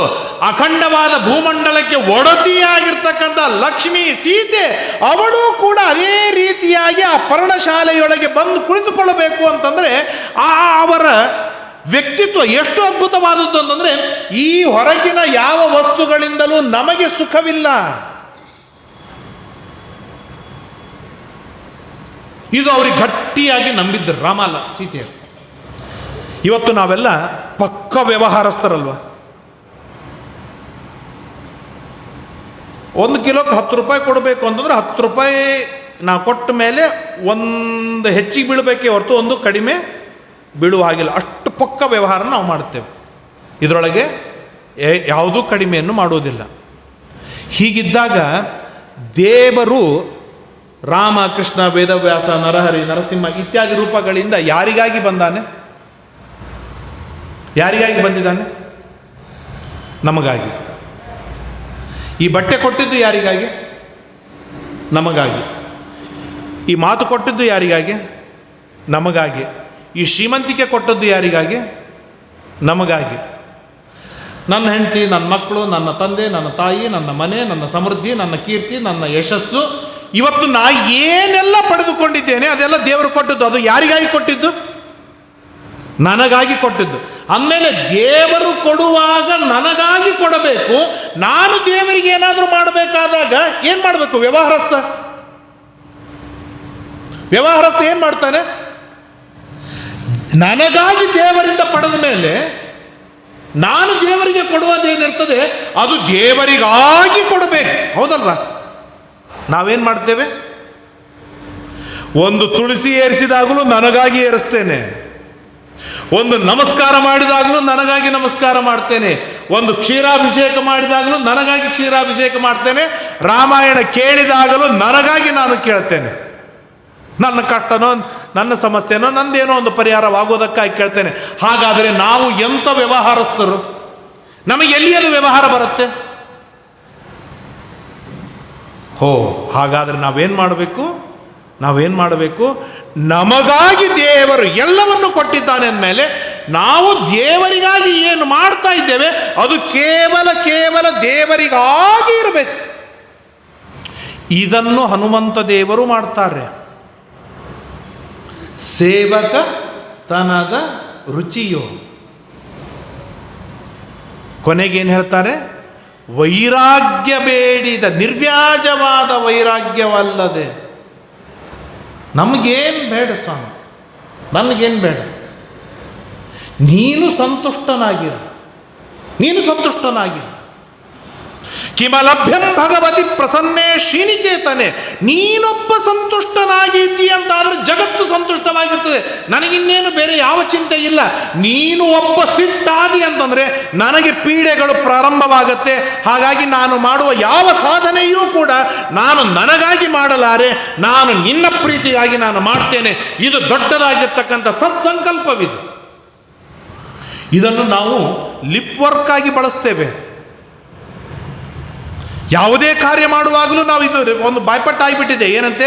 ಶ್ರೀವಿಷ್ಣು ಪ್ರೇರಣೆಯ, ಶ್ರೀವಿಷ್ಣು ಪ್ರೀತ್ಯರ್ಥಂ. ಅದು ನಮಗೂ ಮನಸ್ಸಿನೊಳಗೆ ವಿಚಾರನೂ ಬಂದಿರೋದಿಲ್ಲ. ಅದೊಂದು ಬಾಯ್ಪಟ್ಟ ಆಗಿರ್ತದೆ. ಅದು ಹಾಗೆ ಬಂದು ಹೋಗಿಬಿಡ್ತದೆ, ಸರಳವಾಗಿ ಹೋಗಿಬಿಡ್ತದೆ. ಹಾಗಲ್ಲ. ಆ ತರಹದ ಪ್ರಸಂಗಗಳು ಬಂದಾಗ 1 ಸೆಕೆಂಡು 2 ಸೆಕೆಂಡು ತಾಳ್ಮೆಯಿಂದ ನಿಂತು, ಭಗವನ್ ನೀನು ಕೊಟ್ಟ ಮಾತು, ನೀನು ಕೊಟ್ಟ ಬುದ್ಧಿ, ನೀನು ಕೊಟ್ಟ ಗಾಯತ್ರಿ, ನೀನು ಉಪದೇಶ ಮಾಡಿದ ಗಾಯತ್ರಿ, ನೀನು ನನಗೆ ಕೊಟ್ಟ ಗಾಯತ್ರಿ. ಆದ್ದರಿಂದಾಗಿ ಇದು ನನಗಾಗಿ ನಾನು ಬಳಸಿಕೊಳ್ಳೋದಿಲ್ಲ ಸ್ವಾಮಿ, ನಿನ್ನ ಪ್ರೇರಣೆಯಿಂದ ನಾನು ಮಾಡ್ತಾ ಇದ್ದೇನೆ. ಇದು ನಿನಗೆ ಪ್ರೀತಿಯಾಗ, ನೀನು ಸಂತುಷ್ಟನಾಗು. 2 ಸೆಕೆಂಡು 3 ಸೆಕೆಂಡು ಕ್ಷಣದಲ್ಲಿ ಹೀಗೆ ವಿಚಾರವನ್ನು ಮಾಡಿ ನಾವು ಕಾರ್ಯದಲ್ಲಿ ತೊಡಗಿಕೊಳ್ಬೇಕು. ಹೀಗೆ ನಾವು ಮಾಡಿದ ಸಣ್ಣ ಪುಟ್ಟ ಕಾರ್ಯಗಳಿಂದಲೇ ಸಂತುಷ್ಟನಾದ ದೇವ ನಮಗೆಲ್ಲವನ್ನೂ ಕೊಡ್ತಾನೆ. ಅಂದರೆ ಅನಂತ ಆನಂದ ನಿಧಿಯಾಗಿರ್ತಕ್ಕಂಥ ದೇವನೇ ಇದ್ದಾಗ ಅವನಿಗೆ ಎಲ್ಲಿಂದ ಪೀಡೆ ಆಗಬೇಕು? ಕೆಲವೊಮ್ಮೆ ಹೀಗಾಗತ್ತೆ. ನಾನೇನು ಮಾಡಿರ್ತೇನೆ, ನಾನೇನು ಸೃಷ್ಟಿ ಮಾಡಿರ್ತೇನೆ, ಆ ಪದಾರ್ಥ ಅದು ಹೆಂಗಾದ್ರೂ ಇರಲಿ ನನಗೆ ಬೇಕಾದ್ದಾಗತ್ತೆ, ಅದ್ರ ಮೇಲೆ ನಾನು ಪ್ರೀತಿ ಮಾಡ್ತೇನೆ, ಹೌದಲ್ವ? ನಾನು ದುಡ್ಡು ಕೊಟ್ಟು ಧೋತ್ರ, ಮಡಿ, ಸೀರೆ ಏನಾದರೂ ತೆಗೆದುಕೊಂಡಿದ್ದರೆ ನಾನು ದುಡ್ಡು ಕೊಟ್ಟ ಮೇಲೆ ಅದು 4 ಮಂದಿಗೆ ಅದು ಅಸಹ್ಯ ಕಾಣಿಸ್ತಿರಲಿ, ಆದರೆ ಅದರ ಮೇಲೆ ನನಗೆ ಮಾತ್ರ ಪ್ರೀತಿ ಇರುತ್ತೆ. ಹಾಗೆ ಇಡೀ ಜಗತ್ತು ಸೃಷ್ಟಿ ಮಾಡಿದವನು ಯಾರು? ದೇವರು. ಹಾಗಾಗಿ ದೇವರಿಗೆ ಎಲ್ಲ ವಸ್ತುವಿನ ಮೇಲೂ ತುಂಬ ಪ್ರೀತಿ. ಅವನು ಹೇಟ್ ಮಾಡ್ತಾನೆ, ಅವನಿಗೆ ಬೇಡವಾದದ್ದಿದೆ ಅಂತ ಅನ್ನೋದು ಜಗತ್ತಿನೊಳಗೆ ಯಾವುದೂ ಇಲ್ಲ. ಎಲ್ಲ ವಸ್ತುಗಳನ್ನು ಸೃಷ್ಟಿ ಮಾಡಿದವನು ಯಾರು? ದೇವ. ಹಾಗಾಗಿ ಎಲ್ಲ ವಸ್ತುಗಳನ್ನು ಪ್ರೀತಿ ಮಾಡುವವನು ಯಾರು? ದೇವನೇ.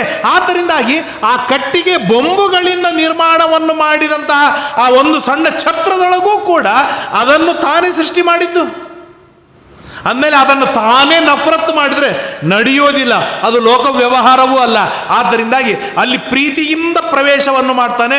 ಎಷ್ಟು ಆಶ್ಚರ್ಯ ಅಂದರೆ, ಪ್ರವೇಶ ಮಾಡುವಾಗ ಬ್ರಾಹ್ಮಣರನ್ನು ಕರೀತಾನೆ, ವಾಸ್ತು ಮಂತ್ರಗಳನ್ನು ಪಠನೆ ಮಾಡಿಸ್ತಾನೆ, ವಾಸ್ತು ಶಾಂತಿಯನ್ನು ಮಾಡ್ತಾನೆ, ಆ ಎಲ್ಲ ಬ್ರಾಹ್ಮಣರಿಗೆ ಊಟಕ್ಕೆ ಹಾಕಿ ತಾನು ಪ್ರವೇಶವನ್ನು ಮಾಡ್ತಾನೆ. ಇದು ರಾಮನ ನಡೆ, ಅದ್ಭುತವಾಗಿರ್ತಕ್ಕಂಥ ನಡೆ.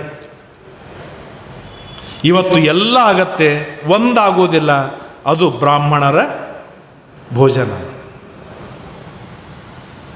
ನಾನು ನಿತ್ಯ ದೇವರಿಗೆ ನನಗೆಲ್ಲರೂ ಕೇಳ್ತಾರೆ, ಸಿರವಾರದಾಗ ಯಾಕಿದ್ದೀರಿ, ದೊಡ್ಡೂರಿಗೆ ಯಾಕೆ ಬರಬಾರ್ದು ಯಾಕ? ಅಲ್ಲಿ ಯಾರು ಬ್ರಾಹ್ಮಣರಿಲ್ಲ, ಯಾರೂ ಇಲ್ಲೇ ಇಲ್ಲ, ಹೋಗಿ ಹೋಗಿ ಆ ಹಳ್ಳಿಯಾಗ ಯಾಕಿದ್ದೀರಿ? ದೊಡ್ಡೂರಿಗೆ ಬಂದರೆ ಬೆಸ್ಟ್ ಅಲ್ಲ.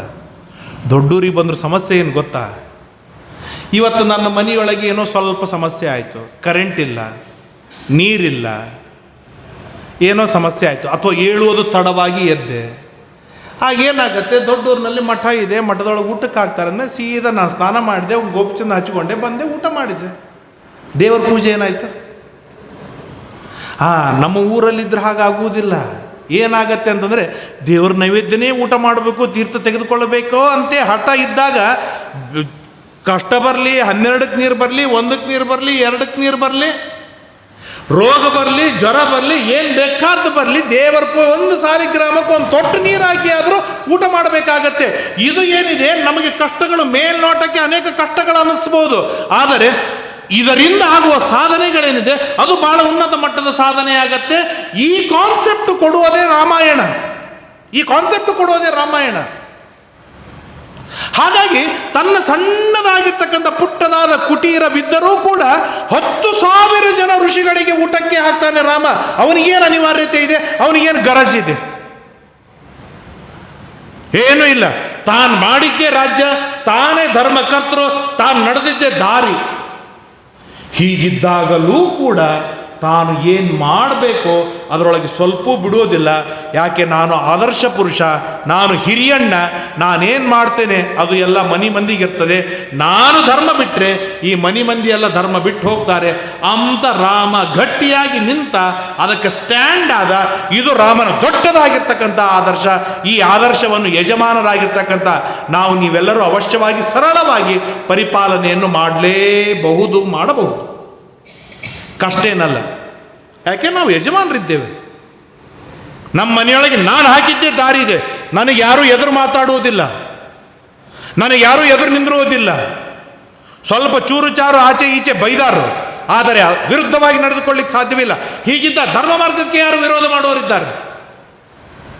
ಯಾರು ಧರ್ಮವನ್ನು ಬೇಡ ಅಂತಾರೆ? ನಾನು ಮಾಡೋದಾದರೆ ಬೇಕಾದ್ದು ಮಾಡ್ಲಿಕ್ಕೆ ತಯಾರಾಗ್ತಾರೆ, ಬೇಕಾದ್ದು ಮಾಡ್ಲಿಕ್ಕೆ ತಯಾರಾಗ್ತಾರೆ. ನನ್ನ ಹಠ, ನನ್ನ ಪ್ರಯತ್ನ, ನನ್ನ ಸ್ಥೈರ್ಯ, ನನ್ನ ಈ ರಾಮನ ಆದರ್ಶ, ಇದನ್ನು ನಾನು ಗಟ್ಟಿಯಾಗಿ ಫಾಲೋ ಮಾಡ್ತಾ ಇದ್ರೆ ಸಾಕು, ಬೇಕಾದ್ದು ಮನೆಯೊಳಗೆ ಆಗ್ಲಿಕ್ಕೆ ಸಾಧ್ಯವಿದೆ ಎನ್ನುವುದನ್ನು ರಾಮಾಯಣ ಬಹಳ ಸೊಗಸಾಗಿ ಸುಲಭವಾಗಿ ತಿಳಿಸಿಕೊಡುತ್ತೆ. ಮುಂದೆ ಹೇಳ್ತಾರೆ, ನಗರಸ್ಥೋ ವನಸ್ಥೋವ ತ್ವಂ ನೋ ರಾಜ ಜನೇಶ್ವರ. ವ್ಯಕ್ತಿಯ ವ್ಯಕ್ತಿತ್ವ ಹೀಗಿರುತ್ತೆ ಅಂತಂದರೆ, ಅವನು ಸಿಂಹಾಸನದ ಮೇಲೆ ಕುಳಿತುಕೊಂಡಾಗ ಮಾತ್ರ ಅವನು ರಾಜ ಅಂತ. ಆದರೆ ಅವನು ರಾಜನಲ್ಲೇ ಅಲ್ಲ, ಅವನು ರಾಜನಲ್ಲ. ಅವನ ಸಿಂಹಾಸನದ ಮೇಲೆ ಕೂಡಲಿ, ವನದಾಗಿರಲಿ, ಕಾಡಿನೊಳಗಿರಲಿ, ಮೇಡಿನೊಳಗಿರಲಿ, ಎಲ್ಲಿ ಬೇಕಾದಲ್ಲಿರಲಿ, ತನ್ನ ವ್ಯಕ್ತಿತ್ವದಿಂದಲೇ ಅವನು ಜಗತ್ತನ್ನು ಆಳುವಂತಹ ಅದ್ಭುತವಾದ ಕೌಶಲವನ್ನು ಪಡೆದುಕೊಂಡವನಾಗಿರ್ತಾನೆ. ಯಾರೋ ಅವನು ರಾಜ. ದುರ್ಯೋಧನ 14 ವರ್ಷ ರಾಜ್ಯವಾಳಿದ, ಸಿಂಹಾಸನದ ಮೇಲೆ ಕುಳಿತುಕೊಂಡು ಮೆರೆದ. ಆದರೆ ಆಗಿನ ಪ್ರಜೆಗಳಾಗಲಿ ಈಗಿನ ನಾವ್ಯಾರಾಗಲಿ ಅವನನ್ನು ರಾಜ ಅಂತ ಒಪ್ಪಿಕೊಳ್ಳುವುದಿಲ್ಲ. ಅವನು ರಾಜನೇ ಅಲ್ಲ. ವನದೊಳಗೆ ಇದ್ದ ಪಾಂಡವರು ಅವರು ಎಂದಿಗೂ ರಾಜರೇ, ಅವರು ಎಂದಿಗೂ ಚಕ್ರವರ್ತಿಗಳೇ. ಯಾಕೆ ಅಂದರೆ ಅವನ ವ್ಯಕ್ತಿತ್ವ, ಅವನ ಕೌಶಲ, ಅವನ ಸದ್ಗುಣಗಳು ಅವನು ಎಲ್ಲಿ ಹೋದರೂ ಕೂಡ ಅವನನ್ನು ರಾಜನನ್ನಾಗೇ ಮಾಡುತ್ತೆ. ಇದು ಸದ್ಗುಣಗಳ ಒಂದು ಅದ್ಭುತವಾಗಿರ್ತಕ್ಕಂಥ ಮಹಿಮೆ, ಸದ್ಗುಣಗಳ ಮಹಿಮೆ. ಗುಣವಂತ ಹೊರಗಿನದನ್ನು ಕಳೆದುಕೊಂಡಾನು, ಆದರೆ ಒಳಗಿನಿಂದ ಅವನು ಸಮೃದ್ಧವಾಗಿರ್ತಾನೆ.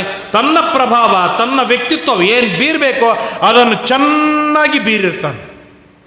ಇದು ಗುಣವಂತನ ಒಂದು ದಿವ್ಯವಾಗಿರ್ತಕ್ಕಂಥ ಲಕ್ಷಣ.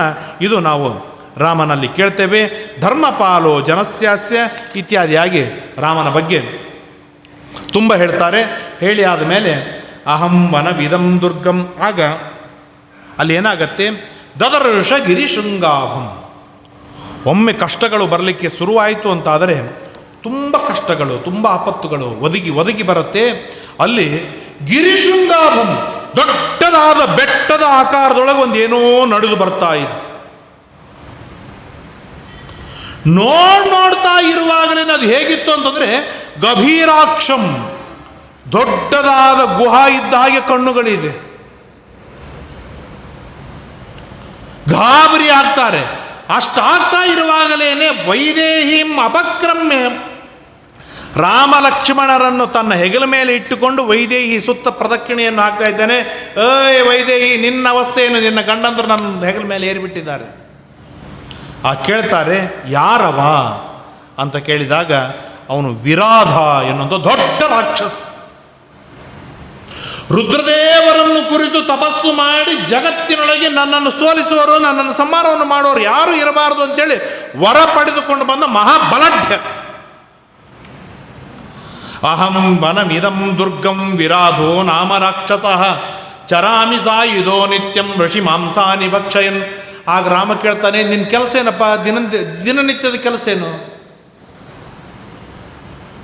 ನಾವು ಹೇಳ್ತೇವೆ ದಿನನಿತ್ಯ ಕೆಲಸ ಅಂದರೆ ಬೆಳಿಗ್ಗೆ ಎದ್ದು ಸ್ನಾನ ಮಾಡಿ ಸ್ವಲ್ಪ ದೇವ್ರ ಪೂಜೆ ಮಾಡಿ ವೈಷ್ಣದೇವ ಬಲಿಹರಣ ಮಾಡಿ ಊಟ ಮಾಡ್ತೀವಪ್ಪ.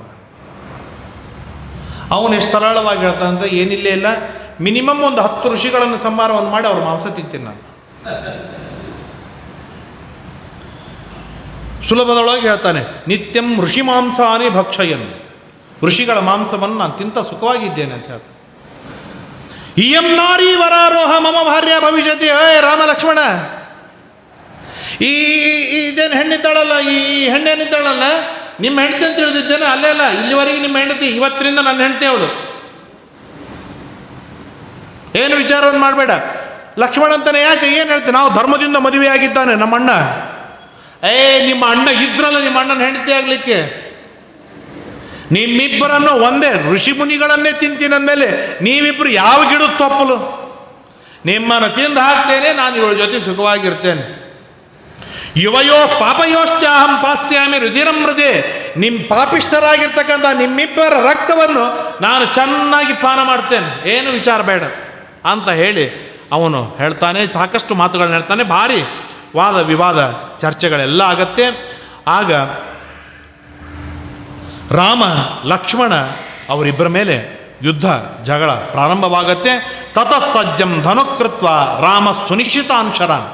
7 ಬಾಣಗಳನ್ನು ರಾಮ ಬಿಡ್ತಾನೆ, ಲಕ್ಷ್ಮಣ ಬಾಣ ಬಿಡ್ತಾನೆ, ಅವನು ಬಾಣ ಬಿಡ್ತಾ ಇದ್ದಾನೆ. ಭಾರಿ ಯುದ್ಧ ನಡೀತಾ ಇದೆ. ಆ ಯುದ್ಧ ನಡೀತಾ ಇರುವಾಗ ತೌ ಖಡ್ಗೋ ಕ್ಷಿಪ್ರಮುತ್ಪದ್ಯ, ಇಬ್ಬರೂ ಖಡ್ಗವನ್ನು ಹಿಡಿದುಕೊಂಡು ಆ ವಿರಾಧನ 2 ಕೈಗಳನ್ನು ಕತ್ತರಿಸಿ ಹಾಕಿಬಿಡ್ತಾರೆ. ಕತ್ತರಿಸಿ ಹಾಕಿದರೆ ವಿಚಿತ್ರ, ಅವನು ಸಾಯ್ತಾ ಇಲ್ಲ. ಕಾಲು ಕತ್ತರಿಸಿದರು, ಸಾಯ್ತಾ ಇಲ್ಲ, ಮತ್ತೆ ಯುದ್ಧಕ್ಕೆ ಬರ್ತಾನೆ. ಇದು ತಪಸ್ಸಿನ ಶಕ್ತಿ. ಇದು ತಪಸ್ಸಿನ ಶಕ್ತಿ. ನಾನು ಯಾವಾಗಲೂ ಹೇಳ್ತೇನೆ ನನ್ನ ಪ್ರವಚನದೊಳಗೆ, ಈ ದೈತ್ಯರು ಏನಿದ್ದಾರೆ ನೋಡಿ, ಈ ಹುಳಗಳು ಏನಂತಾರೆ ಇಲ್ಲಿ ಹಾರ್ತಾ ಇಲ್ಲ ಚುಕ್ಕಾಡಿಗಳು, ಇವುಗಳು ಕಚ್ಚಿದರೂ ದೈತ್ಯರು ಬಿದ್ದು ಸಾಯ್ತಾರೆ. ಕಲಿ ಮೊದಲಾದ ದೈತ್ಯರು. ಯಾಕೆ? ಅವರಲ್ಲಿ ಬಲ ಶಕ್ತಿ 0, ಅವರಲ್ಲಿ ಮೈನಸ್ ಒಳಗಿದೆ, ಅವರಲ್ಲಿ ಏನೂ ಇಲ್ಲ. ಅವರಲ್ಲಿ ಇದು ಏನಿದೆ ಆ ದೈತ್ಯರಿಗೆ ಚೆನ್ನಾಗಿ ಗೊತ್ತು, ನಮ್ಮಲ್ಲಿ ಏನೂ ಇಲ್ಲ, ನಾವು ನಿಲ್ಲಿದ್ದೇವೆ. ಹಾಗಾದರೆ ನಾವು ಏನಾದರೂ ಪಡೆದುಕೊಳ್ಳಬೇಕು. ಹಾಗಾದರೆ ಎಲ್ಲಿಂದ ಪಡಿಬೇಕು? ಬ್ರಹ್ಮದೇವರ, ರುದ್ರದೇವರ, ಪಾರ್ವತೀ ದೇವಿಯ, ಗಣಪತಿಯ, ಸ್ಕಂದನ ಇತ್ಯಾದಿ ದೇವತೆಗಳನ್ನು ಭಾರಿ 5,000 10,000 ವರ್ಷ ತಪಸ್ಸು ಮಾಡಿ ಆ ರುದ್ರಾದಿ ದೇವತೆಗಳ ತಲೆ ಕೆಡಿಸುವಷ್ಟು ಶಕ್ತಿಯನ್ನು ಪಡೆದುಕೊಳ್ತಾರೆ, ಸಾಮರ್ಥ್ಯವನ್ನು ಪಡೆದುಕೊಳ್ತಾರೆ. ಈ ದೇವತೆಗಳಿದ್ದಾರಲ್ಲ, ಅವರಿಗೂ ಗೊತ್ತು ಈ ದೇವರ ಮುಂದೆ ನಾವು ಝೀರೋ, ನಮಗೇನು ಶಕ್ತಿ ಇಲ್ಲ, ನಮ್ಮಲ್ಲಿ ಏನೂ ಸಾಮರ್ಥ್ಯವಿಲ್ಲ. ನಾನಿವತ್ತು ಸೂರ್ಯನಾಗಿ ಜಗತ್ತು ಬೆಳಗಬೇಕು, ಇಂದ್ರನಾಗಿ ಮಳೆ ಸುರಿಸಬೇಕು, ಏನಂತಾರೆ ಇನ್ನೊಂದು ಕೆಲಸ ಮಾಡಬೇಕು ಅಂತಂದರೆ ಈ ದೇವರೇ ನಮಗೆ ಶಕ್ತಿಯನ್ನು ಕೊಡಬೇಕು. ತತ್ರ ತತ್ರ ಸ್ಥಿತೋ ವಿಷ್ಣು ತತ್ರ ಶಕ್ತಿ ಪ್ರಬೋದಯನ್. ನೀನು ನಡೆಸಿದರೆ ನಾನು ನಡಿವೇನಯ್ಯ, ಇಲ್ಲದೆ ಏನು ಇಲ್ಲ ಅಂತ ಅನ್ನೋದು ದೇವತೆಗಳು ಗೊತ್ತು. ಆದ್ದರಿಂದ ದೇವತೆಗಳು ಏನು ಮಾಡ್ತಾರೆ? ಅವರು ಭಾರಿ 10,000 20,000 ವರ್ಷ ತಪಸ್ಸು ಮಾಡಿ ತಮ್ಮ ಅದ್ಭುತವಾದ ಶಕ್ತಿಯನ್ನು ಪಡೆದುಕೊಳ್ತಾರೆ. ದೈತ್ಯರು ತಪಸ್ಸು ಮಾಡಿ ಶಕ್ತಿಯನ್ನು ಪಡೆದುಕೊಂಡ್ರು, ದೇವತೆಗಳು ತಪಸ್ಸು ಮಾಡಿ ಅದ್ಭುತವಾದ ಶಕ್ತಿಯನ್ನು ಪಡೆದುಕೊಂಡ್ರು. ಈ ದೋಭಿಕ ಕುತ್ತ ನಘರ್ಕ ನಘಾಟಕ ಅಂತಾರೆ ನೋಡ್ರಿ. ಈ ಕಡೆಗೆ ದೈತ್ಯರ ಪಕ್ಷದೊಳಗೂ ಹೋಗಂಗಿಲ್ಲ, ಈ ಕಡೆ ದೇವತೆಗಳ ಪಕ್ಷದಲ್ಲಿ ಹೋಗೋದಿಲ್ಲ. ಅಂಥವ್ಯಾವ ಅಂತರ್ಪಿಶಾಚಿಗಳಂದ್ರೆ ನಾವಿದ್ದೇವೆ.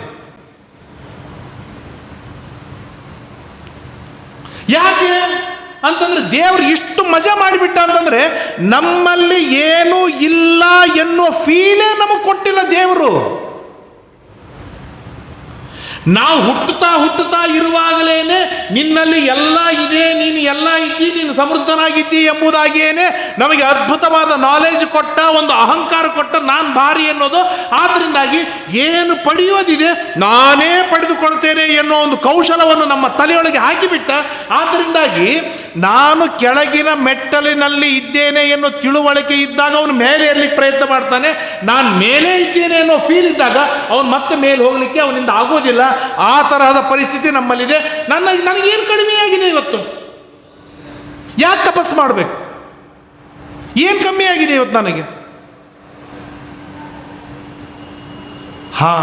ತಪಸ್ಸು ಮಾಡ್ತೇನೆ ಯಾವಾಗ? ಸಂಕಟ ಬಂದಾಗ ವೆಂಕಟರಮಣ. ಆ ಸಂಕಟ ಪರಿಹಾರ ಆಯಿತು, ಇನ್ನು ವೆಂಕಟರಮಣ ಯಾವ ಮೂಲೆಯಾಗಿದ್ದಾನೋ ಅವರ ಅಪ್ಪಗೆ ಗೊತ್ತು. ಈ ತರಹದ ತಪಸ್ಸಿನಿಂದ ವಿಮುಖರಾದವರು ಜಸ್ಟ್ ಮಧ್ಯದಲ್ಲಿ ಇರುವ ಮನುಷ್ಯರು ಮಾತ್ರ. ಅದರೊಳಗೂ ಕೃಷ್ಣ ಗೀತೆಯಲ್ಲಿ ಹೇಳ್ತಾನೆ, ಯತತಾಮಪಿ ಸಿದ್ಧಾನಂ. ಅದರೊಳಗೂ ಒಂದು 4 ಜನ ಸಿಗ್ತಾರೆ, ಎಚ್ಚೆತ್ತು ಜಗಳಾಡಿ ಕುಸ್ತಿಯಾಡಿ ಮೇಲೆದ್ದು ತಪಸ್ಸು ಮಾಡಿ ಸಾಧನೆ ಮಾಡಿ ಅವನು ಭಾರಿ ಉನ್ನತ ಮಟ್ಟಕ್ಕೆ ಹೋಗ್ತಾನೆ. ಹೋದವರು ನಮ್ಮ ಜಗತ್ತಿನೊಳಗೂ 100 ಜನ ನಮ್ಮ ಕಣ್ಣಿಗೆ ಕಾಣ್ತಾರೆ. ಇದು ಸಿದ್ಧವಾದ್ದು. ಆ ನಿಟ್ಟಿನೊಳಗೆ ಈ ಪುಣ್ಯಾತ್ಮ ಭಾರೀ ತಪಸ್ಸು ಮಾಡಿ ಇಷ್ಟು ಶಕ್ತಿಯನ್ನು ಪಡೆದಾಗ ರಾಮ ಲಕ್ಷ್ಮಣರು ಇಬ್ಬರು ಅವನ ಕುತ್ತಿಗೆಯ ಮೇಲೆ 2 ಕಾಲುಗಳನ್ನು ಇಡ್ತಾರೆ. ಯಾಕೆ ಅವನ ಕುತ್ತಿಗೆನೇ ಅಷ್ಟು ದೊಡ್ಡದಾಗಿತ್ತು. 2 ಕಾಲುಗಳನ್ನಿಟ್ಟು ಗಟ್ಟಿಯಾಗಿ ಒತ್ತಿ ಅವನನ್ನು ಸಂಹಾರವನ್ನು ಮಾಡಿ ಹಾಕ್ತಾರೆ.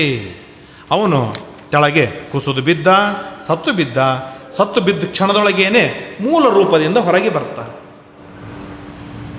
ಹೊರಗೆ ಬಂದಾಗ ರಾಮ ಆಶ್ಚರ್ಯದಿಂದ ಕೇಳ್ತಾನೆ, ಯಾರೋ ನೀನು ಅಂತ ಕೇಳಿದಾಗ ಅವನು ಹೇಳ್ತಾನೆ, ಸ್ವಾಮಿ ಏನಿಲ್ಲೇ ಇಲ್ಲ, ನಾನು ಯಾರು ಅಂತಂದರೆ ಅಭಿಶಾಪಾದಹಂ ಘೋರಾಂ ಪ್ರವಿಷ್ಟೋ ರಾಕ್ಷಸೀಂ ತನ್. ನಾನು ತುಂಬುರು ಎನ್ನುವ ಗಂಧರ್ವ. ತುಂಬುರು ಎಂಬ ಗಂಧರ್ವ ನಾನು. ಏನಾಯಿತು ಅಂತಂದರೆ ಒಂದು ದಿನ ರಂಭೆ ಊರ್ವಶಿಯರನ್ನು ನೋಡಿದೆ, ತುಂಬ ಅವ್ರ ಮೇಲೆ ಮನಸ್ಸು ಬಂತು. ಅವರು ಇವರಿಗೆಲ್ಲ ಪರಸ್ತ್ರೀ ಇದ್ದ ಹಾಗಾಗಿ ಅಲ್ಲಿ ಅವರ ಸಹವಾಸವನ್ನು ಮಾಡಿದೆ. ಅದನ್ನು ನೋಡಿದ ನಮ್ಮ ಗಂಧರ್ವ ರಾಜ ಕುಬೇರ ಬಂದು ನನಗೆ ಶಾಪ ಕೊಟ್ಟ. ಇದು ನೀನು ಮಾಡಿದ ಕೃತ್ಯವೇನಿದೆ ಇದು ರಾಕ್ಷಸೀ ಕೃತ್ಯ, ಆದ್ದರಿಂದಾಗಿ ನೀನು ರಾಕ್ಷಸನಾಗಿ ಬೀಳು. ಹಾಗಾಗಿ 10,000 ವರ್ಷಗಳಿಂದ ನಾನು ರಾಕ್ಷಸನಾಗಿ ಬಿದ್ದಿದ್ದೇನೆ. ಮಾಡಿದ್ದು ಸಣ್ಣ ತಪ್ಪು, ಬಹಳ ದೊಡ್ಡದಿಲ್ಲ. ಅದು ಮಾಡಿದವನು ಯಾರು? ಅಪರೋಕ್ಷ ಜ್ಞಾನಿ, ದೇವತೆ, ಗಂಧರ್ವ ರಾಜ. ಅದನ್ನು ನೋಡಿದ್ದು ಯಾರು? ಅವರ ಲೀಡರ್. ಇದು ಎಲ್ಲ ನಮಗೆ ಆದರ್ಶವಿದೆ. ನನ್ನ ಮನೆಯೊಳಗೆ ಇದೇ ತಪ್ಪು ಅಂತಲ್ಲ, ಏನೇ ತಪ್ಪು ಮಾಡಿದರೂ ನಾವು ಪಾಲಕರಾದ ನಾವು ನಮ್ಮ ಮಕ್ಕಳ ತಪ್ಪನ್ನು ನಾವು ಸಮರ್ಥನೆ ಮಾಡ್ತೀವಿ, ನಾವು ಶಿಕ್ಷೆ ಕೊಡ್ತೀವಿ. ಏನೇ ತಪ್ಪು ಮಾಡಿರಲಿ, ಯಾವುದೇ ತಪ್ಪಿರಲಿ, ಆ ತಪ್ಪನ್ನು ಸಮರ್ಥನೆ ಮಾಡಿ ಅವನು ಸರಿನೇ ಮಾಡಿದ್ದಾನೆ, ನಿಮ್ಮ ಹುಡುಗಂದೇ ತಪ್ಪದ ಅಂತ ಹೇಳಿ ನಮ್ಮ ಮಕ್ಕಳನ್ನು ನಾವು ಸೇಫ್ ಮಾಡ್ತೇವೆ. ಆ ಸೇಫ್ ಮಾಡ್ತೇವೆ ಎನ್ನುವ ಭರವಸೆ ಅವರಿಗಿದ್ದದ್ದಕ್ಕಾಗಿ ಅವರು ಸತ್ಕರ್ಮಗಳಲ್ಲಿ ಸದ್ಧರ್ಮಗಳಲ್ಲಿ ಭಾಗಿಯಾಗುವುದಿಲ್ಲ ಅವರು. ಯಾಕೆ ನಾವೇನು ಕೆಟ್ಟದ್ದು ಮಾಡಿದರೂ ಕೂಡ ನಮ್ಮನ್ನು ರಕ್ಷಣೆ ಮಾಡೋದಕ್ಕಾಗಿ ನಮ್ಮ ಪಾಲಕರಿದ್ದಾರೆ. ಇದು ದೇವತೆಗಳಲ್ಲಿ ಒಪ್ಪಿಗೆ ಇಲ್ಲ, ಇದು ದೇವತೆಗಳು ಒಪ್ಪುವುದಿಲ್ಲ, ಇದು ರಾಮಾಯಣ ಎಂದಿಗೂ ಎಕ್ಸೆಪ್ಟ್ ಮಾಡೋದಿಲ್ಲ. ಅದು ತುಂಬುರು ಅಂತಂದರೆ ಗಂಧರ್ವರಲ್ಲಿ ಶ್ರೇಷ್ಠನಾದವನು, ಅವನ ಮೇಲಿನ ಸ್ಥಾನ ಅಂತಂದ್ರೆ ಕುಬೇರನದ್ದೇ. ಹಾಗಾದರೆ ಕುಬೇರ ಅವನನ್ನು ರಕ್ಷಣೆ ಮಾಡಬಹುದಾಗಿತ್ತು. ಸಣ್ಣ ತಪ್ಪು ಮಾಡಿದ, ಹೋಗ ಕಡೆಗೆ ಬಿಟ್ಬಿಡ್ತೀನಿ, ನಮ್ಮ ಹುಡುಗಿದ್ದೀನಿ, ಇನ್ನೂ ಮಾಡಲಿಕ್ಕಿಲ್ಲ ಅಂತ ಹೇಳಿ ಬಿಟ್ಬಿಡೋದಾಗಿತ್ತು. ಅಲ್ಲ, ನೀನು ತಪ್ಪು ಮಾಡಿಯಲ್ಲ, ನಿನ್ನಿಂದ ತಪ್ಪಾಗಿದೆ ಅಲ್ವಾ, ಮುಗಿದ, ನೀ ಶಿಕ್ಷಾರ್ಹ. ನೀನು ಎಂಥ ಶಿಕ್ಷಾ ವಿಚಾರ ಮಾಡೋಣ. 10,000 ವರ್ಷ ಋಷಿ ಮುನಿಗಳನ್ನು ಮಾಂಸ ಅಂದ್ರೆ ಅವರನ್ನು ತಿಂದು ಜೀವನ ಮಾಡ್ಲಿಕ್ಕತ್ತಾನೆ ಅಂತಂದರೆ, ಒಂದು ಸಣ್ಣ ತಪ್ಪಿನ ಮುಂದಿನ ತಪ್ಪುಗಳು ಎಷ್ಟು ದೊಡ್ಡವಿವೆ. ಒಂದು ಸಣ್ಣ ಪಾಪದ, ಆ ಪಾಪದಿಂದ ಹುಟ್ಟಿದ ಪಾಪಗಳು ಎಷ್ಟಿದೆ. ಇದು ಗಂಧರ್ವನ ಪರಿಸ್ಥಿತಿ ಆದರೆ ಇನ್ನು ನಮ್ಮ ಪರಿಸ್ಥಿತಿ ಏನು? ನಮ್ಮ ಪರಿಸ್ಥಿತಿ ಏನು ಅಂದರೆ, ಇದರೊಳಗೆ ಏನಿದೆ ಅಂತಂದರೆ, ನಮ್ಮ ಮಕ್ಕಳನ್ನು ಸೇಫ್ ಮಾಡುವಂಥ ಒಂದು ಜವಾಬ್ದಾರಿ ಇದೆ. ಆಗಿಂದಾಗಲೇ ಶಿಕ್ಷೆ ಕೊಟ್ಟುಬಿಟ್ರೆ ಆ ಶಿಕ್ಷೆ ಅಲ್ಲಿ ಪರ್ಯವಸಾನವಾಗಿ ಬಿಡುತ್ತೆ. ಆ ಶಿಕ್ಷೆಯನ್ನು ಕೊಡದೇನೆ ಅವನನ್ನು ಹಾಗೆ ಮೇಂಟೈನ್ ಮಾಡಿ ರಕ್ಷಣೆ ಮಾಡಿದರೆ, ಆ ತಪ್ಪು 2ನೇ ಬಾರಿ ಮಾಡಿದ, ಆ ತಪ್ಪು 3ನೇ ಬಾರಿ ಮಾಡಿದ, ಆ ತಪ್ಪು ಹವ್ಯಾಸವಾಯಿತು. ಮೊದಲನೇ ಬಾರಿ ಸಂಧ್ಯಾವಂದನ ಬಿಟ್ಟಾಗಿ ಅವನಿಗೆ ಬೈದು ಶಿಕ್ಷೆ ಕೊಟ್ಟು ಅವನಿಂದ ಸಂಧ್ಯಾವಂದನ ಮಾಡಿಸಿಬಿಟ್ಟಿದ್ರೆ ಅವನು ಮರುದಿನ ಮಾಡ್ತಿದ್ದ, ಇವತ್ತಿಗೂ ಮಾಡ್ತಾ ಇದ್ದ.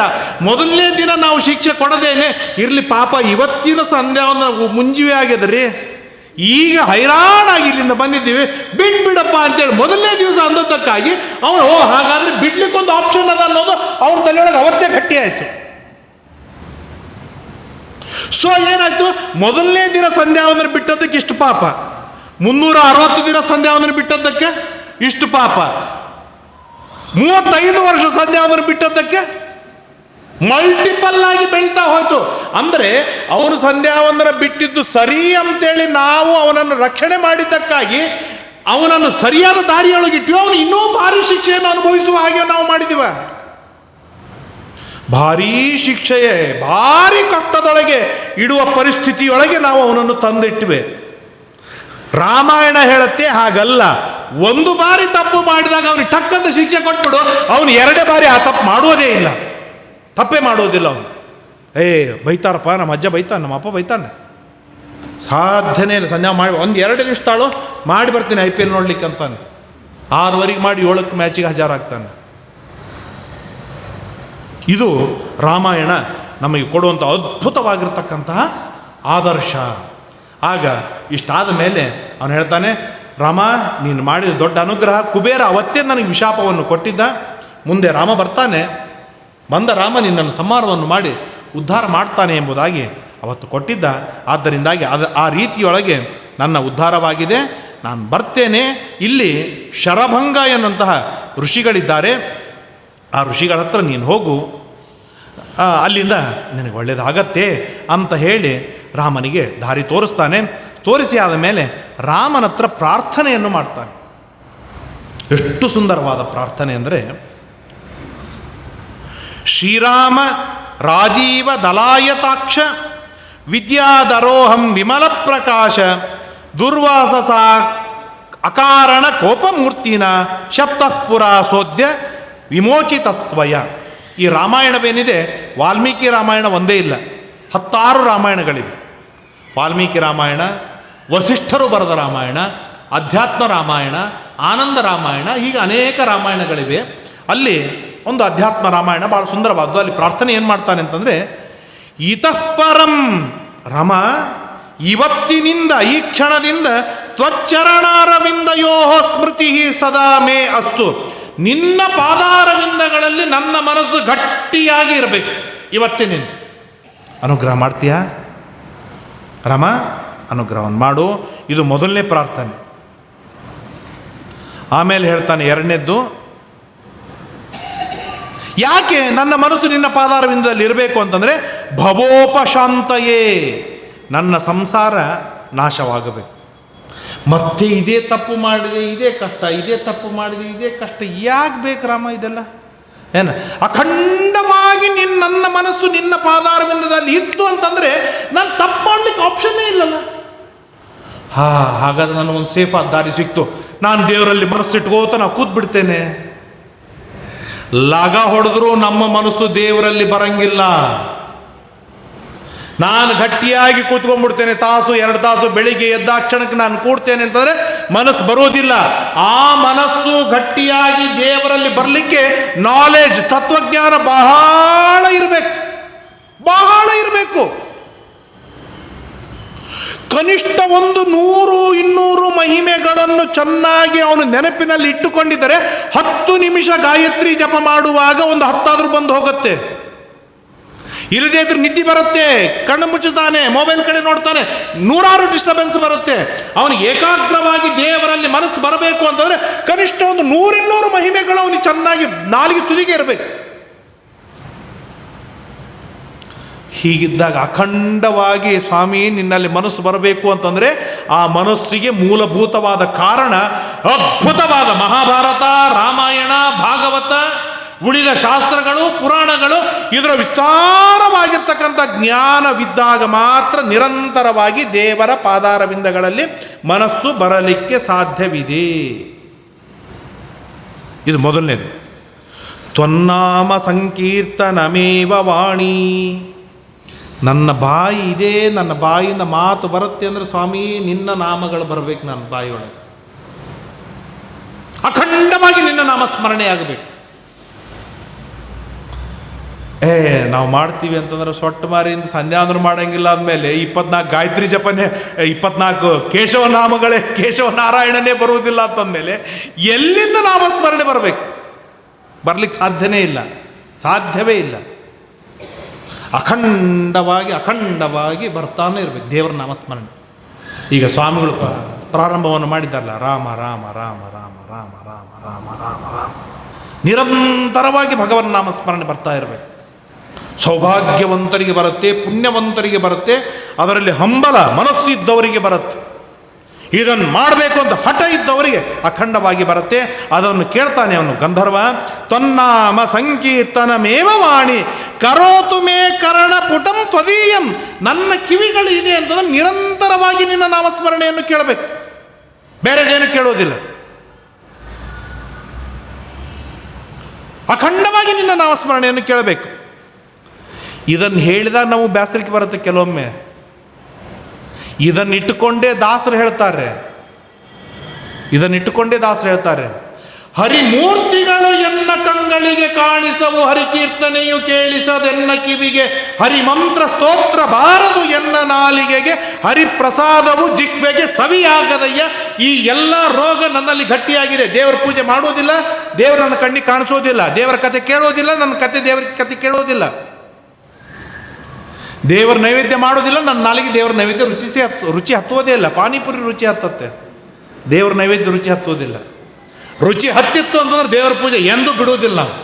ದೇವರ ನೈವೇದ್ಯವನ್ನೇ ಊಟ ಮಾಡ್ತೀವಿ, ಹಠದಿಂದ ಊಟ ಮಾಡ್ತಾನೆ. ಇದು ಅವನು ಪ್ರಾರ್ಥನೆಯನ್ನು ಮಾಡ್ತಾನೆ. ಕಥಾಮೃತಂ ಪಾತು ಕರದ್ವಯಂತೆ, ಸ್ವಾಮಿ ನನ್ನ ಕೈಗಳೇನಿವೆ, ನನ್ನ ಕೈಗಳು ನಿರಂತರವಾಗಿ ನಿನ್ನ ಅರ್ಚನೆಯೊಳಗೆ ತೊಡಗಿಕೊಳ್ಬೇಕು, ನಿನ್ನ ಅರ್ಚನೆಯಲ್ಲಿ ತೊಡಗಿಕೊಳ್ಬೇಕು, ಬೇರೆ ಏನಿಲ್ಲ. ಇಲ್ಲಿ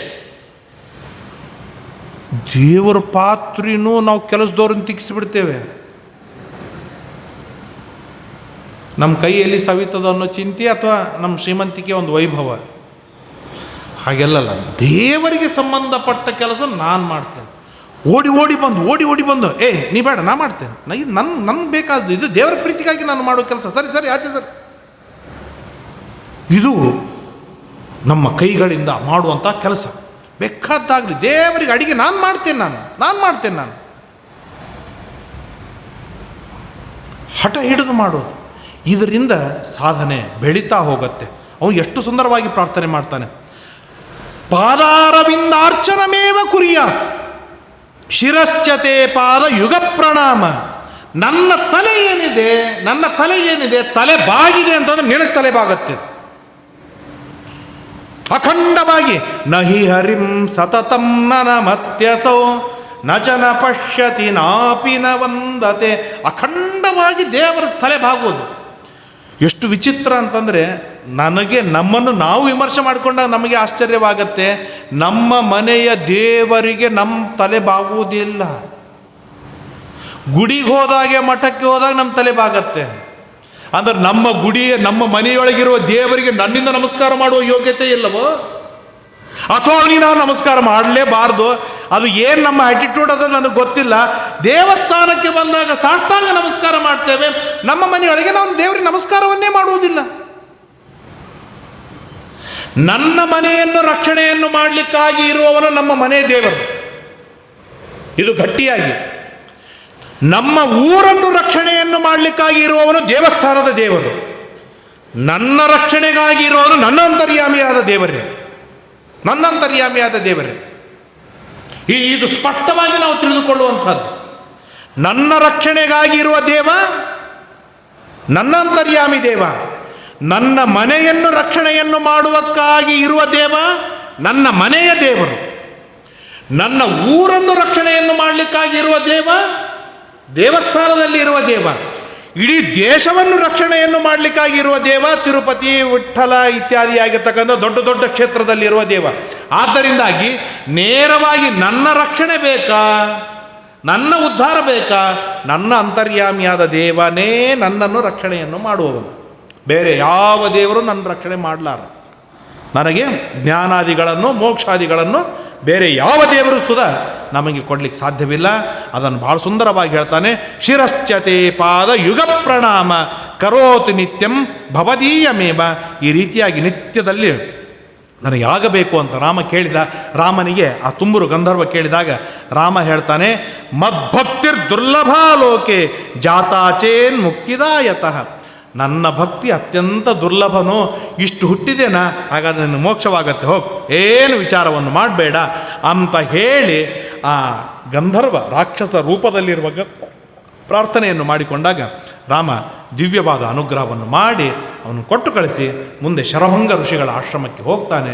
ಆ ಶರಭಂಗ ಋಷಿಗಳ ಆಶ್ರಮದಲ್ಲಿ ಏನೆಲ್ಲ ಕೆಲಸವಾಗತ್ತೆ ನಾಳೆಯ ದಿನ ಕೇಳುವ ತಿಳಿಯುವ ಪ್ರಯತ್ನವನ್ನು ಮಾಡೋಣ ಎಂಬುದಾಗಿ ತಿಳಿಸ್ತಾ ಇವತ್ತಿನ 4 ಮಾತುಗಳನ್ನು ಮುಕ್ತಾಯ ಮಾಡ್ತೇನೆ. ಹರಯೇ ನಮಃ. ಶ್ರೀಕೃಷ್ಣ ಅರ್ಪಣಮಸ್ತು. ಯಸ್ಸರ್ವಗುಣ ಸಂಪೂರ್ಣ ಸರ್ವದೋಷ ವಿವರ್ಜಿತ ಪ್ರಿಯತಾಂ ಪ್ರೀತಯೇವಾಲಂ ವಿಷ್ಣುರ್ಮೇ ಪರಮಸ್ಸಹೃತ ಅನೇನ ಭಾವಿ ಯತ್ಪುಣ್ಯಂ ತದಾಪ್ನೋತು ಗುರುರ್ನಮ. ಶ್ರೀಕೃಷ್ಣ ಅರ್ಪಣಮಸ್ತು. ಶ್ರೀರಾಮ ರಾಮ ರಾಮೇತಿ ರಮೇ ರಾಮೇ ಮನೋರಮೆ. ರಾಮನಿಗೆ ಕೇಳಿಸಬೇಕು, ರಾಮವಾಣಿ ಕೊಟ್ಟಿದ್ದಾನೆ. ಶ್ರೀರಾಮ ರಾಮ ರಾಮೇತಿ ರಮೇ ರಾಮೇ ಮನೋರಮೆ ಸಹಸ್ರನಾಮ ತತ್ತುಲ್ಯಂ ರಾಮನಾಮ ವರಾನನೆ. ಜಯ ಶ್ರೀರಾಮ್. ರಾಮಾಯಣದ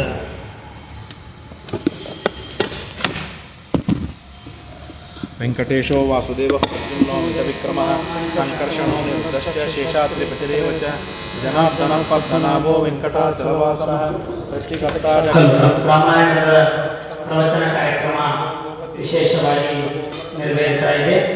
ನಾಳೆ ಮತ್ತೆ ಸರಿಯಾಗಿ 6:45ಕ್ಕೆ ಪ್ರವಚನ ಕಾರ್ಯಕ್ರಮ, ಅರಣ್ಯಕಾಂಡದ ಪ್ರವಚನ ಕಾರ್ಯಕ್ರಮ ನೆರವೇರ್ತಾ ಇದ್ದು ಎಲ್ಲರೂ ಕೂಡ ಭಾಗಿಗಳಾಗಿ ಗುರುಗಳ ಅನುಗ್ರಹಕ್ಕೆ ಪಾತ್ರರಾಗಬೇಕಾಗಿ ಪ್ರಾರ್ಥನೆ.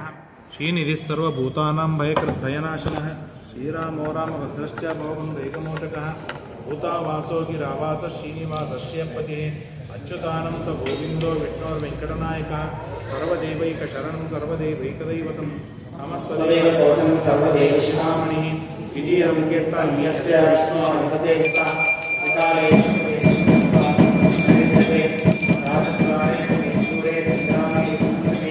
ಭೂತದ